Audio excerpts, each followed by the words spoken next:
So last ತರಗತಿಯಲ್ಲಿ ನಾವು ಬಯಾಲಜಿನ ಶುರು ಮಾಡ್ಕೊಂಡಿವಿ. ಅಲ್ಲಿ ಒಂದು ಇಂಪಾರ್ಟೆಂಟ್ ಟಾಪಿಕ್ ಅನ್ನು ಶುರು ಮಾಡ್ಕೊಂಡಿವಿ, ದಟ್ ಈಸ್ ಸೆಲ್ ಅಂತ ಒಂದು ಟಾಪಿಕ್ ಅಲ್ಲಿ ನಾವು ಸ್ಟಾರ್ಟ್ ಮಾಡಿದ್ವಿ.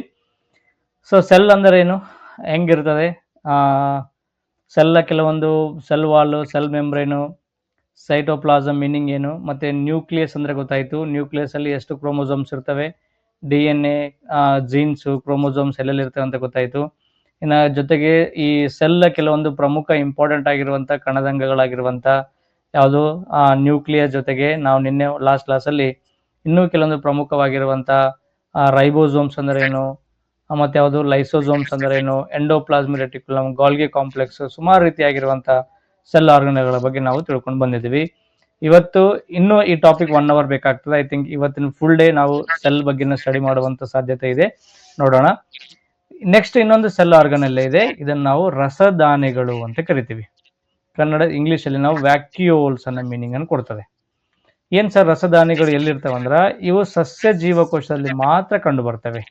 ನೋಡಿ, these are present in only in plant cell. Animal cell ಅಲ್ಲಿ ಇವುಗಳು ನಮಗೆ ಕಂಡು ಬರಲ್ಲ. ಸೊ ನಾವು ಅನಿಮಲ್ ಸೆಲ್ ಅಲ್ಲಿ ಲಾಸ್ಟ್ ಕ್ಲಾಸ್ ಅಲ್ಲಿ ಒಂದು ಲೈಸೋಸೋಮ್ ಅನ್ನೋ ಒಂದು ಆರ್ಗನ್ ಅಲ್ಲಿ ನೋಡಿದೀವಿ. ನೆನಪಿರ್ಬೋದು ನಿಮಗೆ, 1-2 ದಿನ ಹಿಂದೆ, ನಿನ್ನೆ ಮೊನ್ನೆ ಕ್ಲಾಸ್ ಇರಲಿಲ್ಲ, ಒಂದು 2 ಡೇಸ್ ಬ್ಯಾಕ್ ನಾವು ಒಂದು ಲೈಸೋಸೋಮ್ ಬಗ್ಗೆ ನೋಡಿದೀವಿ. ಅದನ್ನ ನಾವು ಆತ್ಮಹತ್ಯೆ ಸಂಚಿಗಳು, ಆತ್ಮಹತ್ಯೆ ಚೀಲಗಳು, ಸೂಸೈಡಲ್ ಬ್ಯಾಗ್ ಅಂತ ಕರೆದಿವಿ. ಅದೇನ್ ಮಾಡುತ್ತೆ ಗೊತ್ತಾ, ಅದು ನಮಗೆ ಪ್ರಾಣಿ ಜೀವಕೋಶದಲ್ಲಿ ಕಂಡು ಬಂದಿರುವಂತ ಒಂದು ಸೆಲ್ ಆರ್ಗನಲ್ ಆಗಿತ್ತು. ಯಾವುದಾದ್ರೂ ಒಂದು ಫಾರಿನ್ ಬಾಡಿ ಅಂದ್ರೆ ವೈರಸ್, ಬ್ಯಾಕ್ಟೀರಿಯಾ, ಫಂಗೈ ಏನಾದ್ರೂ ಈ ಫಾರಿನ್ ಬಾಡಿಗಳು ನಮ್ಮ ಬಾಡಿ ಒಳಗೆ ಎಂಟರ್ ಆದಾಗ ಆ ವೈರಸ್ಗಳನ್ನು ಕಿಲ್ಲು ಮಾಡುವಂತ ಕೆಪಾಸಿಟಿ ತನ್ನೊಳಗಿರುವಂತ ಒಂದು ವಿಷಕಾರಿ ವಸ್ತುಗಿತ್ತು.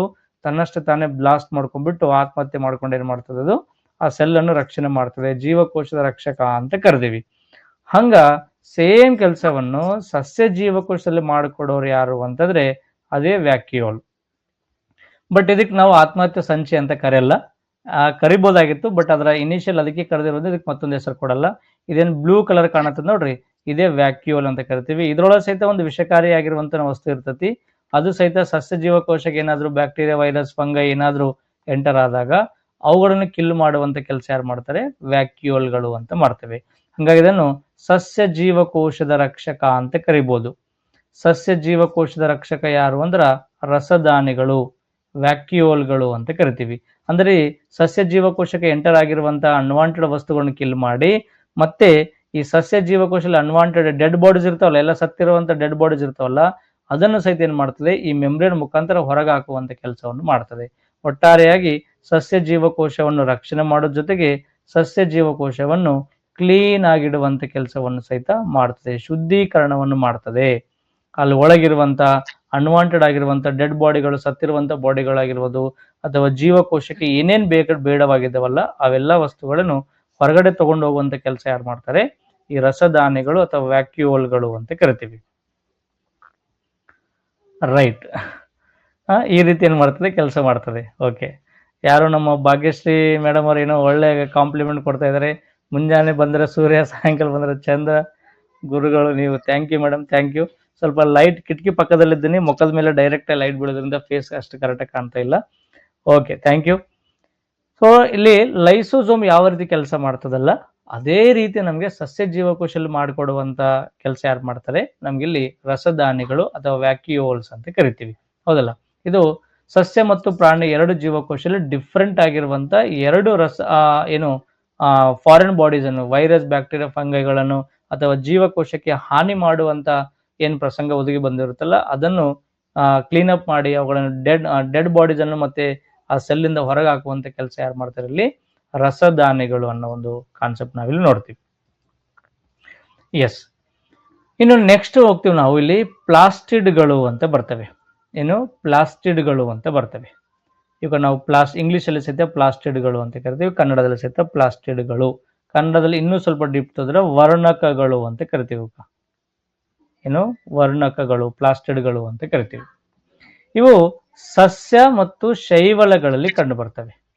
ಶೈವಲ ಅಂದ್ರೆ ಕನ್ಫ್ಯೂಸ್ ಆಗಬಾರ್ದು. ಸಸ್ಯ ಅಂದ್ರೆ ಗೊತ್ತಲ್ಲ ಪ್ಲಾಂಟ್, ಶೈವಲ ಅಂದ್ರೆ ನಾವು ಆಲ್ಗೆ ಅಂತ ಕರಿತೀವಿ. ಏನು, ಆಲ್ಗೆ. ಸಸ್ಯ ಮತ್ತು ಶೈವಲಗಳಲ್ಲಿ ಮಾತ್ರ ಕಂಡು ಬರ್ತದೆ. ಶೈವಲ ಅಂದ್ರೆ ಏನಂತೇಳಿ ನೆಕ್ಸ್ಟ್ ನಿಮ್ಗೆ ಇನ್ನೊಂದು ಒಳ್ಳೆ ಟಾಪಿಕ್ ಇದೆ ನಿಮಗೆ, ಸೂಕ್ಷ್ಮಾಣು ಜೀವಿಗಳಂತೇಳಿ, ಅಲ್ಲಿ ನಿಮ್ಗೆ ತೋರಿಸ್ಕೊಡ್ತೀನಿ. ಅಂದ್ರೆ ಈ ಪ್ಲಾಸ್ಟಿಡ್ಗಳು ಯಾರಲ್ಲಿ ಕಂಡು ಬರಲ್ಲ, ಯಾವುದೇ ರೀತಿಯಾಗಿರುವಂತಹ ಎನಿಮಲ್ಗಳಲ್ಲಿಯೂ ಕಂಡು ಬರಲ್ಲ. ಪ್ರಾಣಿ ಜೀವಕೋಶದಲ್ಲಿ ಇವುಗಳು ಕಂಡು ಬರಲ್ಲ.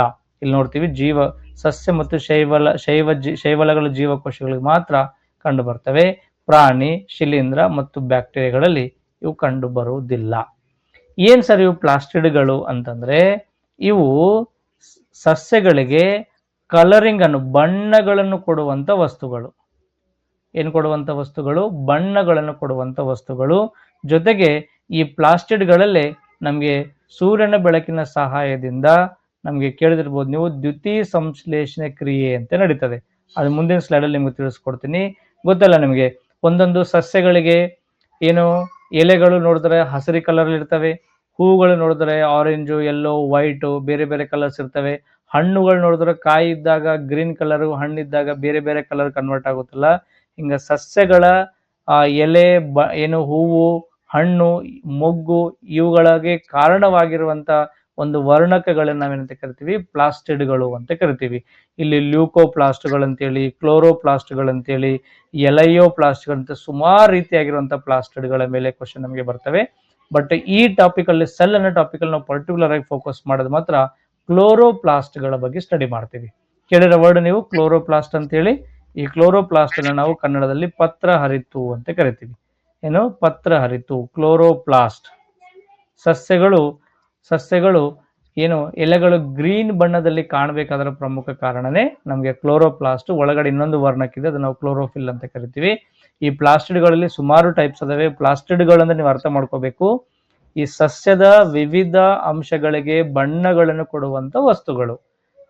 ಇಲ್ಲಿ ನಾವು ಎಲೆಗಳಿಗೆ ಬೇರೆ ಬಣ್ಣ ಇರ್ತದೆ, ಹಣ್ಣುಗಳು ಬೇರೆ ಬಣ್ಣದಲ್ಲಿರ್ತವೆ, ಹೂಗಳು ಬೇರೆ ಬಣ್ಣದಲ್ಲಿರ್ತವೆ. ಹಿಂಗ ಒಟ್ಟಾರೆಯಾಗಿ ಈ ಜೀವಕೋಶಗಳು, ಈ ಒಂದು ಸೆಲ್ ಆರ್ಗನೆಲ್ಲೆಗಳು ಕೇವಲ ಸಸ್ಯದಲ್ಲಿ ಮಾತ್ರ ಕಂಡು ಬರ್ತವೆ.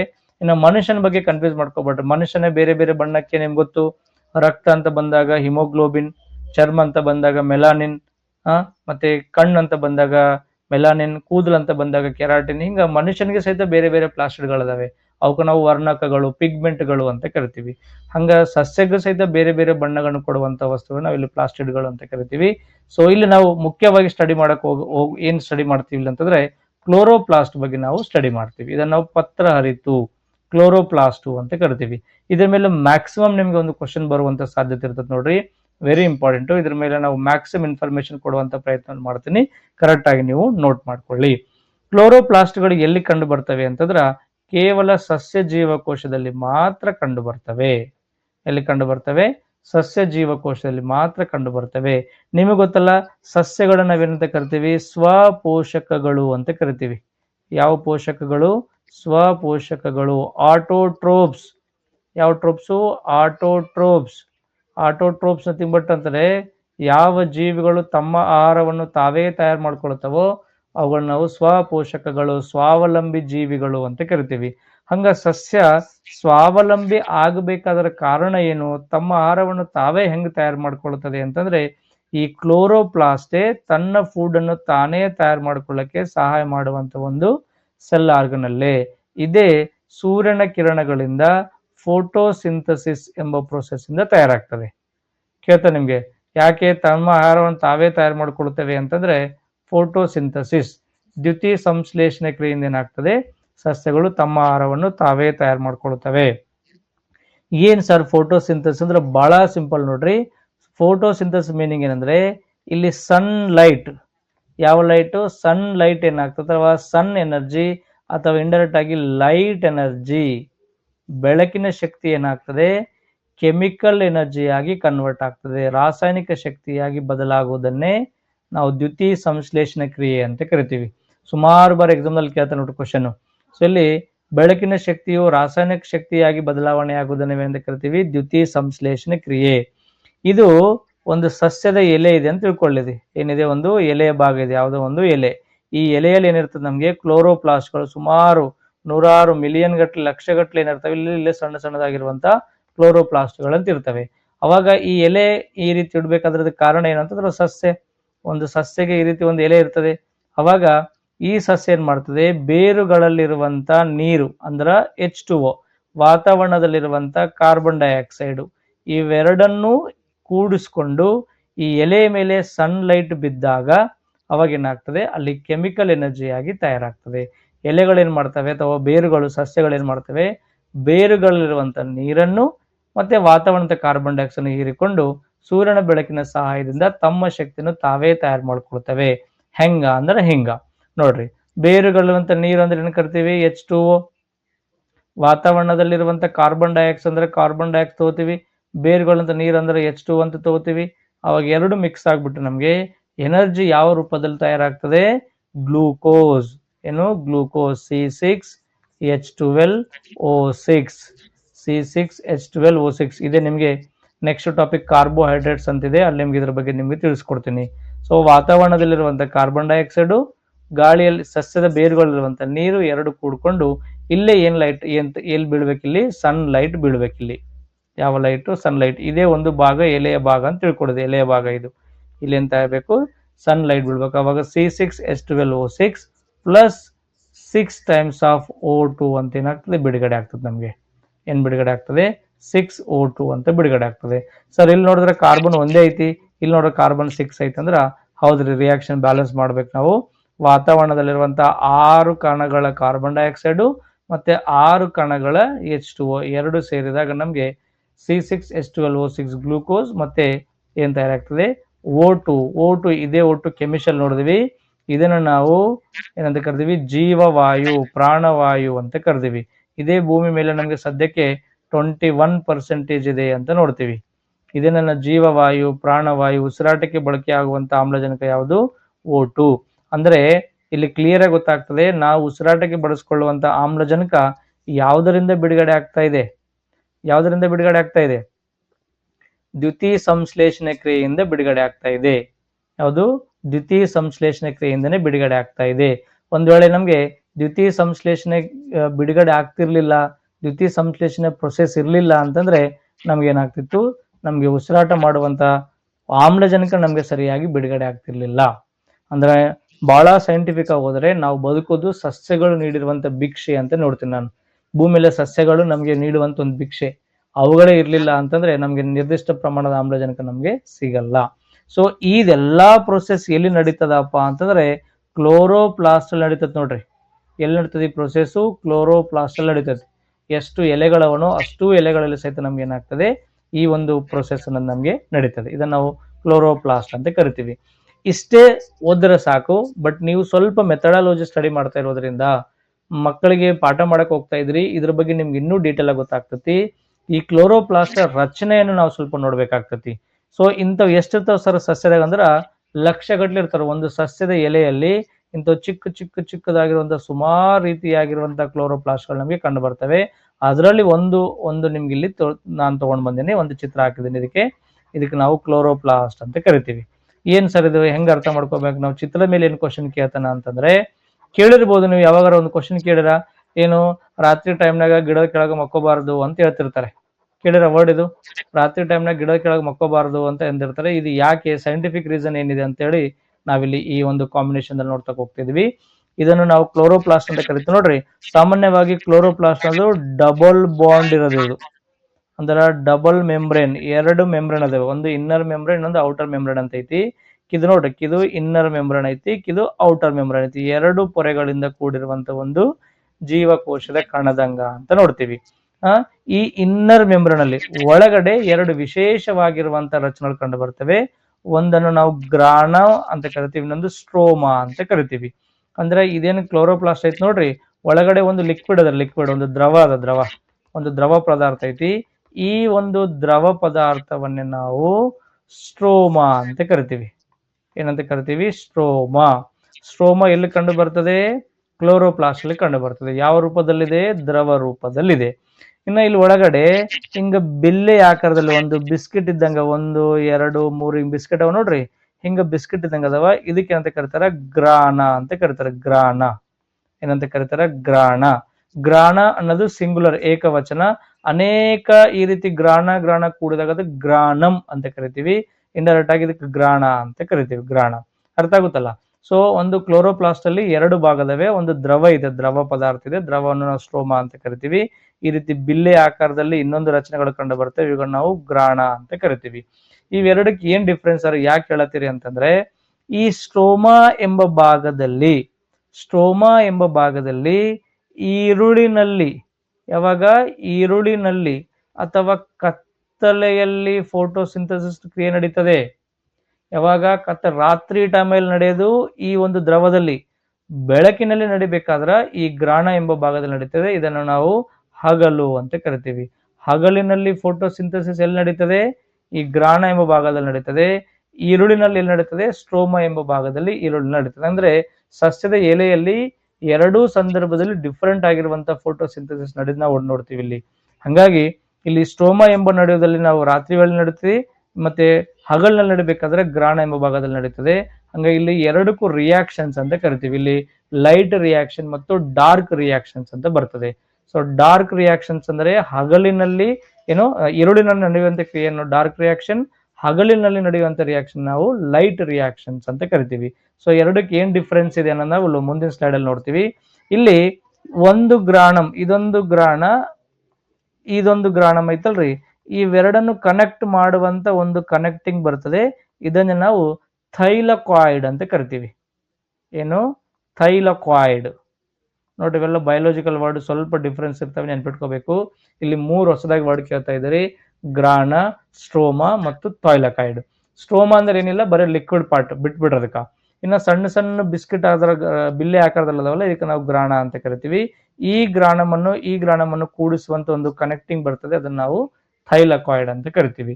ಇಲ್ಲಿ ಈ ಗ್ರಾಣದಲ್ಲಿ ಹಗಲಿನಲ್ಲಿ ಫೋಟೋಸಿಂಥಸಿಸ್ ನಡೆದರೆ, ಸ್ಟ್ರೋಮಾದಲ್ಲಿ ಏನಾಗ್ತದೆ, ನಮ್ಗೆ ಈರುಳಿನಲ್ಲಿ ನಡೆಯುವಂತ ಒಂದು ಕ್ರಿಯೆ. ಎಕ್ಸಾಮ್ದಲ್ಲಿ ಕ್ವಶನ್ಸ್ ಹೆಂಗ್ ಬರ್ತವೆ ಅಂತಂದ್ರೆ, ಕ್ಲೋರೋಪ್ಲಾಸ್ಟ್ ಅಲ್ಲಿ ಹಗಲಿನಲ್ಲಿ ದ್ಯುತಿ ಸಂಶ್ಲೇಷಣೆ ಕ್ರಿಯೆ ಯಾವ ಭಾಗದಲ್ಲಿ ನಡೆಯುತ್ತದೆ ಅಂತ ಕೇಳ್ತಾನೆ.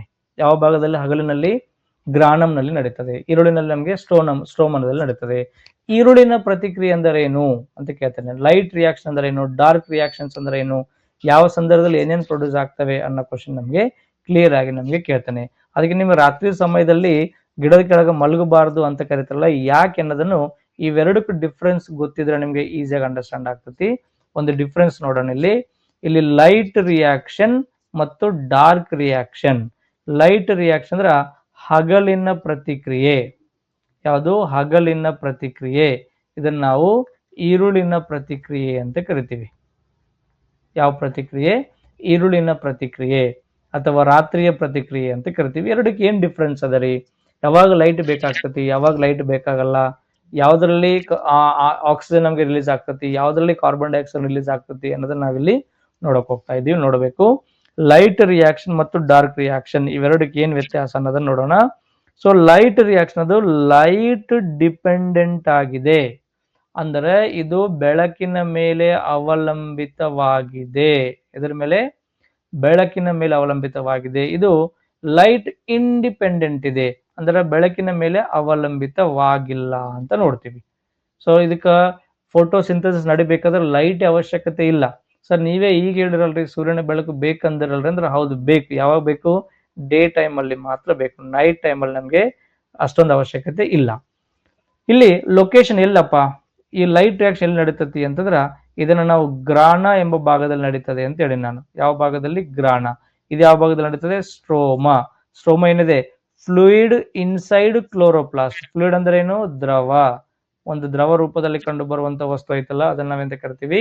ಸ್ಟ್ರೋಮಾ. ಸ್ಟ್ರೋಮಾ ಎಂಬ ಭಾಗದಲ್ಲಿ ಯಾವ ರಿಯಾಕ್ಷನ್ ನಡೀತದೆ? Dark reaction. ಇನ್ನು ಇದು ಗ್ರಾಣ ಎಂಬ ಭಾಗದಲ್ಲಿ ನಡೀತದೆ ಅಂತ ನೋಡ್ತೀವಿ. ಸೊ ಲೈಟ್ ರಿಕ್ವೈರ್ಡ್ ಬೇಕಾ ಅಂದ್ರೆ ಡೈರೆಕ್ಟ್ಲಿ ರಿಕ್ವೈರ್ ಸನ್ಲೈಟ್, ಅಂದ್ರೆ ಇದಕ್ಕ ನೇರವಾಗಿ ಯಾವುದರ ಅವಶ್ಯಕತೆ ಇದೆ? ನಮ್ಗಿಲ್ಲಿ ಬೆಳಕಿನ ಅವಶ್ಯಕತೆ ಇದೆ. ಇಲ್ಲಿ ಡಸ್ ನಾಟ್ ಡೈರೆಕ್ಟ್ಲಿ ರಿಕ್ವೈರ್, ಇಲ್ಲಿ ನೇರವಾಗಿ ನಮ್ಗೆ ಲೈಟ್ ನ ಅವಶ್ಯಕತೆ ಇಲ್ಲ.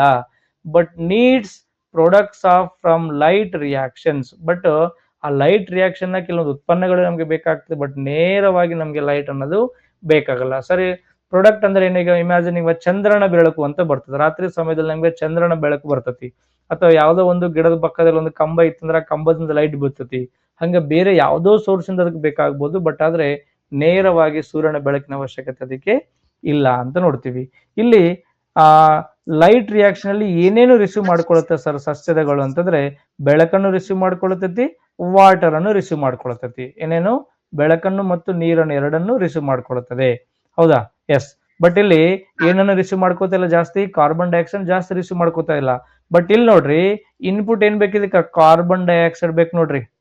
ಏನ್ ಬೇಕಿದಕ್ಕ, ಕಾರ್ಬನ್ ಡೈಆಕ್ಸೈಡ್ ಬೇಕು. ಹಂಗಾಗಿ ರಾತ್ರಿ ಸಮಯದಲ್ಲಿ ಇವು ಸಸ್ಯದ ಎಲೆಗಳು ಏನ್ ಮಾಡ್ತವೆ, ಹೆಚ್ಚಿನ ಪ್ರಮಾಣದ ಕಾರ್ಬನ್ ಡೈಆಕ್ಸೈಡ್ ಎಳೆದುಕೊಳ್ಳುವುದರಿಂದ ಆ ಗಿಡದ ಸುತ್ತಮುತ್ತ ಕಾರ್ಬನ್ ಡೈಆಕ್ಸೈಡ್ ನ ವಾತಾವರಣ ಕ್ರಿಯೇಟ್ ಆಗಿರುವುದರಿಂದ ಅಲ್ಲಿ ನಾವು ಮಲಗಬಾರದು ಅಂತ ನೋಡ್ತೀವಿ. ಯಾಕಂದ್ರೆ ಅದಕ್ಕೆ ರಿಕ್ವೈರ್ಡ್ ಏನ್ ಬೇಕು, ರಾತ್ರಿ ಸಮಯದಲ್ಲಿ ದ್ಯುತಿ ಸಂಶ್ಲೇಷಣೆ ಕ್ರಿಯೆ ನಡಿಬೇಕಾದ್ರೆ ನಮಗೆ ಕಾರ್ಬನ್ ಡೈಆಕ್ಸೈಡ್ ಅಪಾರ ಪ್ರಮಾಣದಲ್ಲಿ ಬೇಕಾಗ್ತದೆ ಅಂತ ನೋಡ್ತೀವಿ. ಇನ್ನು ATP ಅಂತ ಗೊತ್ತಿದೆ, ಎನರ್ಜಿ ಅಂತ ನೋಡ್ತೀವಿ. ಇನ್ನು NADHP ಸಹಿತ ಶಕ್ತಿಯ ರೂಪಗಳು ಈ ಮುಂದಿನ ಕ್ಲಾಸ್ ಅಲ್ಲಿ ನಿಮಗೆ ಗೊತ್ತಾಗ್ತವೆ. ಔಟ್ಪುಟ್ ಏನೇನ್ ಬಿಡುಗಡೆ ಮಾಡ್ತಾವ್ರಿ, ಇಲ್ಲಿ ಔಟ್ಪುಟ್ ಏನೇನ್ ಬಿಡುಗಡೆ ಮಾಡ್ತವೆ ಅಂದ್ರೆ ಶಕ್ತಿ, ಅಡಿನೋಸಿನ್ ಟ್ರೈಫಾಸ್ಫೇಟ್ ಅಂತ ಕರಿತೀವಿ. ATP ಅಂದ್ರೆ ಇದೊಂದು ಶಕ್ತಿಯ ಮೂಲ. ನಮ್ ಕಡೆ ಗ್ಲೂಕೋಸ್ ಹೆಂಗ್ ಶಕ್ತಿ ಐತಲ್ಲ, ಹಂಗ ಸಸ್ಯಗಳಲ್ಲಿ ATP ಅಂತ ಇರ್ತದೆ, ಅದಕ್ಕೆ ಅಡಿನೋಸಿನ್ ಟ್ರೈಫಾಸ್ಫೇಟ್ ಅಂತ ಕರಿತೀವಿ. ಇನ್ನ ಔಟ್ಪುಟ್ ಮತ್ತೇನ್ ಬಿಡುಗಡೆ ಮಾಡ್ತಾ ಇದೆ, ಇಲ್ಲಿ ಆಮ್ಲಜನಕವನ್ನು ಬಿಡುಗಡೆ ಮಾಡ್ತಾ ಇದೆ. ಅಂದ್ರೆ ಡೇ ಟೈಮ್ ಅಲ್ಲಿ ಆಕ್ಸಿಜನ್ ನಮ್ಗೆ ಜಾಸ್ತಿ ರಿಲೀಸ್ ಆಗ್ತಾ ಇದೆ. ಅದ್ರಲ್ಲಿ ನೋಡ್ರಿ ಗ್ಲೂಕೋಸ್ ಮತ್ತು ADP NADP ಇವೆರಷ್ಟೇ ರಿಲೀಸ್ ಆಗ್ತವೆ. ಇಲ್ಲಿ ನಮಗೆ ರಿಸೀವ್ ಮಾಡ್ಕೊಳ್ಳೋದು ಹೆಚ್ಚಿನ ಪ್ರಮಾಣದಲ್ಲಿ ಕಾರ್ಬನ್ ಡೈಆಕ್ಸೈಡ್ ರಿಸೀವ್ ಮಾಡ್ಕೊಳ್ಳೋದ್ರಿಂದ ಸಸ್ಯದ ಸುತ್ತಮುತ್ತ ಹೆಚ್ಚಿನ ಪ್ರಮಾಣದಲ್ಲಿ ಕಾರ್ಬನ್ ಡೈಆಕ್ಸೈಡ್ ಇರೋದ್ರಿಂದ ನಾವು ಅಲ್ಲಿ ಮಲಗೋದು ಸೂಕ್ತ ಅಲ್ಲ ಅನ್ನೋದು ಸರಿಯಾಗಿರುವಂತ ಉತ್ತರ. ಇದು ಯಾವ ಫೇಸ್ ಅಂತ ಕರಿತೀವಿ, ಫೋಟೋ ಕೆಮಿಕಲ್ ಫೇಸ್ ಅಂತ ಕೊಡ್ತೀವಿ. ಯಾಕಂದ್ರೆ ಫೋಟೋ ಅಂದ್ರೆ ಲೈಟ್ ಇಂದ ಕೆಮಿಕಲ್ ಗಳು ತಯಾರಾಗಿರೋದ್ರಿಂದ ಫೋಟೋ ಕೆಮಿಕಲ್ ಫೇಸ್ ಅಂತ ನೋಡ್ತೀವಿ. ಇದು ಬಯೋಕೆಮಿಕಲ್ ಫೇಸ್ ಅಂತ ಕರಿತೀವಿ. ಯಾಕಂದ್ರೆ ಇಲ್ಲಿ ಅತಿ ಹೆಚ್ಚಾಗಿ ನಮಗೆ ಈ ಗ್ಲೂಕೋಸ್, ಕಾರ್ಬನ್ ಡೈಆಕ್ಸೈಡ್ ಇವುಗಳನ್ನೇ ಔಟ್ಪುಟ್ ಇನ್ಪುಟ್ ಆಗಿರೋದ್ರಿಂದ ಲೈಟ್ ನ ಅವಶ್ಯಕತೆ ಇಲ್ಲದೆ ಇರೋದ್ರಿಂದ ಇಲ್ಲಿ ಫೋಟೋ ಅನ್ನೋ ವರ್ಡ್ ಬರಲ್ಲ, ಬಯೋಕೆಮಿಕಲ್ ಫೇಸ್ ಅಂತ ಕರಿತೀವಿ. ಒಟ್ಟಾರೆಯಾಗಿ ನಿಮ್ಗ ಕ್ವಶನ್ಸ್ ಏನ್ ಕೇಳ್ತಾನಪ್ಪ ಕ್ಲೋರೋಪ್ಲಾಸ್ಟ್ ಮೇಲೆ ಅಂತಂದ್ರೆ ಕರೆಕ್ಟ್ ಆಗಿ ಅಬ್ಸರ್ವ್ ಮಾಡಬೇಕು. ಕ್ಲೋರೋಪ್ಲಾಸ್ಟ್ ಗಳು ಎಲ್ಲಿರ್ತವೆ ಅಂತ ಕೇಳ್ತಾನೆ, ಸಸ್ಯ ಜೀವಕೋಶದಲ್ಲಿ ಕಂಡು ಬರ್ತವೆ. ಕ್ಲೋರೋಪ್ಲಾಸ್ಟ್ ಗಳ ಪ್ರಮುಖ ಕೆಲಸ ಏನು, ಫೋಟೋಸಿಂಥಸಿಸ್ ದ್ಯುತಿ ಸಂಶ್ಲೇಷಣೆ ಕ್ರಿಯೆ ನಡೆಸ್ತವೆ. ಫೋಟೋಸಿಂಥಸಿಸ್ ಮೀನಿಂಗ್ ಏನು ಅಂದ್ರೆ ಲೈಟ್ ಎನರ್ಜಿ ಕೆಮಿಕಲ್ ಎನರ್ಜಿ ಆಗಿ ಕನ್ವರ್ಟ್ ಆಗುವುದನ್ನೇ ಫೋಟೋಸಿಂಥಸಿಸ್ ಅಂತ ಕರಿತೀವಿ. ಇನ್ನು ಫೋಟೋಸಿಂಥಸಿಸ್ ಸಸ್ಯದ ಹಗಲಿನಲ್ಲಿ ಯಾವ ಭಾಗದಲ್ಲಿ ನಡೀತದೆ ಅಂತ ಕೇಳ್ತಾನೆ, ಗ್ರಾಣದಲ್ಲಿ ಹಗಲಿನಲ್ಲಿ, ಡೇ ಟೈಮ್ ಅಲ್ಲಿ, ಸ್ಟ್ರೋಮದಲ್ಲಿ ನೈಟ್ ಟೈಮ್ ಅಲ್ಲಿ ನಾವು ನಡೆಯೋದನ್ನ ಅಬ್ಸರ್ವ್ ಮಾಡ್ತೀವಿ. ಇನ್ನು ಸಾಮಾನ್ಯವಾಗಿ ರಾತ್ರಿ ವೇಳೆಯಲ್ಲಿ ಗಿಡದ ಕೆಳಗೆ ನಾವು ಮಲಗಬಾರದು. ಯಾಕಂದ್ರೆ ರಾತ್ರಿ ವೇಳೆಯಲ್ಲಿ ಸಸ್ಯಗಳು ಹೆಚ್ಚಾಗಿ ಕಾರ್ಬನ್ ಡೈಆಕ್ಸೈಡ್ ರಿಲೀಸ್ ಏನು ಯೂಸ್ ಮಾಡ್ಕೊಳ್ಳೋದ್ರಿಂದ ಆ ಗಿಡದ ಸುತ್ತಮುತ್ತೆಲ್ಲ ಕಾರ್ಬನ್ ಡೈಆಕ್ಸೈಡ್ ವಾತಾವರಣ ಜಾಸ್ತಿ ಆಗಿರೋದ್ರಿಂದ ಅಲ್ಲಿ ಮಲಗೋದು ನಾವು ಸೂಕ್ತ ಅಲ್ಲ ಅಂತ ನಾವಿಲ್ಲಿ ನೆನ್ಪಿಟ್ಕೋಬೇಕಾಗ್ತದೆ. ಇಷ್ಟು ನಿಮ್ಗೆ ಕ್ಲೋರೋಪ್ಲಾಸ್ಟ್ ಗಳ ಮೇಲೆ ಕೇಳುವಂತ ಪ್ರಮುಖ ಕ್ವಶನ್ಸ್ ನೆನ್ಪಿಟ್ಕೋಬೇಕು. ನಿಮ್ಗೆ ಇನ್ನೊಂದು ಇದನ್ನು ಯಾಕೆ ಇಷ್ಟು ಟ್ರಸ್ಟ್ ಮಾಡಿ ಹೇಳ್ತಾ ಇದ್ದೀನಿ ನಿಮ್ಗೆ ಅಂತಂದ್ರೆ, ಪದೇ ಪದೇ ಮತ್ತೆ ಅದ ರಿಕಾಲ್ ಮಾಡ್ತಿರ್ತೀನಿ. ನೀವು ಏನು ಡಿಸ್ಕ್ರಿಪ್ಟಿವ್ ರೂಪದಲ್ಲಿ ಬರೆಯಕ್ ಹೋಗ್ತಾ ಇದ್ರಿ, ಮುಂದೆ ನಿಮ್ಗೆ ಈ ಹಗಲಿನ ಮತ್ತು ಇರುಳಿನ ಪ್ರತಿಕ್ರಿಯೆಗೆ ಯಾವ್ದಾದ್ರು ಎರಡು ವ್ಯತ್ಯಾಸಗಳನ್ನು ಬರೀರಿ ಅಂತ ಕೇಳ್ತಾನೆ. ಹಾಗಾಗಿ ವ್ಯತ್ಯಾಸಗಳ ಮೇಲೆ ನಿಮಗೆ ಬಹಳ ಫೋಕಸ್ ಮಾಡ್ಬೇಕಾಗ್ತತಿ. ಇರುಳಿನ ಪ್ರತಿಕ್ರಿಯೆ ಎಂದರೇನು, ಒಂದು ಉದಾಹರಣೆಯೊಂದಿಗೆ ವಿವರಿಸ್ರಿ ಅಂತ ಕೇಳ್ತಾನೆ. ಹಂಗ ಅಂತ ಬಂದಾಗ ನಿಮ್ಗೆ ಈ ಇರುಳಿನ ಪ್ರತಿಕ್ರಿಯೆ ಮೀನಿಂಗ್ ಏನು, ಏನೇನ್ ಬೇಕಾಗ್ತತಿ, ಇನ್ಪುಟ್ಸ್ ಏನು, ಔಟ್ಪುಟ್ಸ್ ಏನು, ಹೌದಲ್ಲ, ಇದು ಎಂತ ರಿಯಾಕ್ಷನ್ಸ್ ಅಂತ ಕರಿತೀವಿ, ಇವೆಲ್ಲ ಬಗ್ಗೆ ನೀವು ಎಕ್ಸಾಮ್ ದಲ್ಲಿ ಬರಿಬೇಕಾಗ್ತತಿ. ಅದೇ ಒಂದು ಉದ್ದೇಶದಿಂದ ನಾನು ಒಂದು ಸ್ಪೆಷಲ್ ಸ್ಲೈಡ್ ನಿಮ್ಸಲ ರೆಡಿ ಮಾಡಿದ್ದೀನಿ, ನೆನ್ಪಿಟ್ಕೋಬೇಕು. ಅರ್ಥ ಆಗುತ್ತಾ? ಇದು ಕ್ಲೋರೋಪ್ಲಾಸ್ಟ್ ಗಳ ಮೇಲೆ ಕೇಳುವಂತ ಪ್ರಮುಖ ಕ್ವಶನ್ಸ್. ತುಂಬಾ ಇಂಪಾರ್ಟೆಂಟ್ ಆಗಿರ್ತದೆ ನೋಡಿ ಕಾನ್ಸೆಪ್ಟ್ ಇದು. ಎಕ್ಸಾಮ್ ದಲ್ಲಿ ಸುಮಾರು ಬಾರಿ ನಿಮಗೆ ಕ್ವಶನ್ಸ್ ಇದ್ರ ಮೇಲೆ ರೈಸ್ ಆಗಿರ್ತದೆ.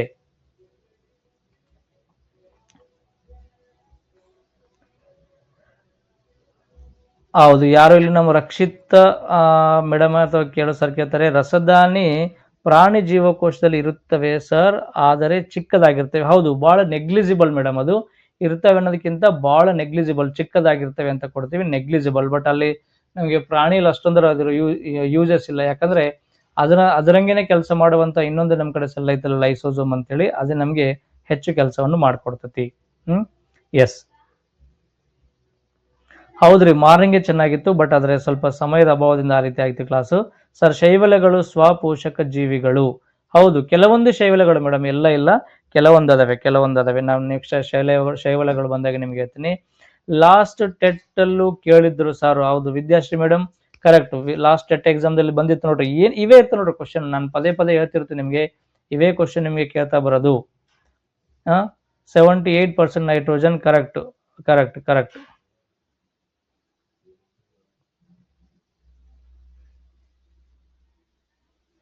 ಹೌದು, ಇಂಗಾಲ ಡೈಆಕ್ಸೈಡ್ ಬಿಡುಗಡೆ ಆಗುತ್ತೆ. So correct. Lalita madam correct answer ಮಾಡಿರಿ. ಇಲ್ಲ, ಅದೇ ವಿದ್ಯಾಶ್ರೀ ಮೇಡಮ್, ನೈಟ್ ಸನ್ಲೈಟ್ ಇಲ್ಲಲ್ಲ, ಸನ್ಲೈಟ್ ಇಲ್ಲ ಅಂದ್ರೂ ಒಳಗಡೆ ರಿಯಾಕ್ಷನ್ ನಡೀತದೆ, ಅದನ್ನು ನಾವು ಡಾರ್ಕ್ ರಿಯಾಕ್ಷನ್ಸ್ ಅಂತ ಕರಿತೀವಿ. Dark reaction is independent of sunlight, sunlight ಮೇಲೆ ನಡೆಯಲ್ಲ. ಇಲ್ಲಿ ನಾವು ಒಂದು 90% ನಾವು ಲೈಟ್ ರಿಯಾಕ್ಷನ್ ನೋಡಿದ್ರೆ ಒಂದು ಅರೌಂಡ್ ಒಂದು 10% ಮಾತ್ರ ನಾವು ಲೈಟ್ ರಿಯಾಕ್ಷನ್ ನೋಡ್ತೀವಿ. ಅಂದ್ರೆ ಒಂದು ಸಸ್ಯದಿಂದ ಬಿಡುಗಡೆ ಆಗುವಂತ ಫೋಟೋಸಿಂಥಸಿಸ್ ಎನರ್ಜಿ ಡೇ ಟೈಮ್ ಅಲ್ಲೇ ಜಾಸ್ತಿ, ನೈಟ್ ಟೈಮ್ ಅಲ್ಲಿ ಅಷ್ಟೊಂದು ಏನಾಗಲ್ಲ ನಮಗೆ ಈ ಫೋಟೋಸಿಂಥಸಿಸ್ ಪ್ರೊಸೆಸ್ ಅನ್ನ ನಡೆಯಲ್ಲ. ಯಾವಾಗ ನಡೀತದೆ, ಈ ಚಂದ್ರನ ಬೆಳದಿಂಗಳಾಗಿರ್ಬೋದು, ಯಾವುದೋ ಇನ್ನೊಂದು ಸೋರ್ಸ್ ಇಂದ ಲೈಟ್ ಬಿದ್ದಾಗ ಮಾತ್ರ ಅಲ್ಪ ಪ್ರಮಾಣದಲ್ಲಿ ನಮಗೆ ಸ್ಟ್ರೋಮಾ ಎಂಬ ಭಾಗದಲ್ಲಿ ನಡೀತದೆ ಅಂತ ನೋಡ್ತೀವಿ.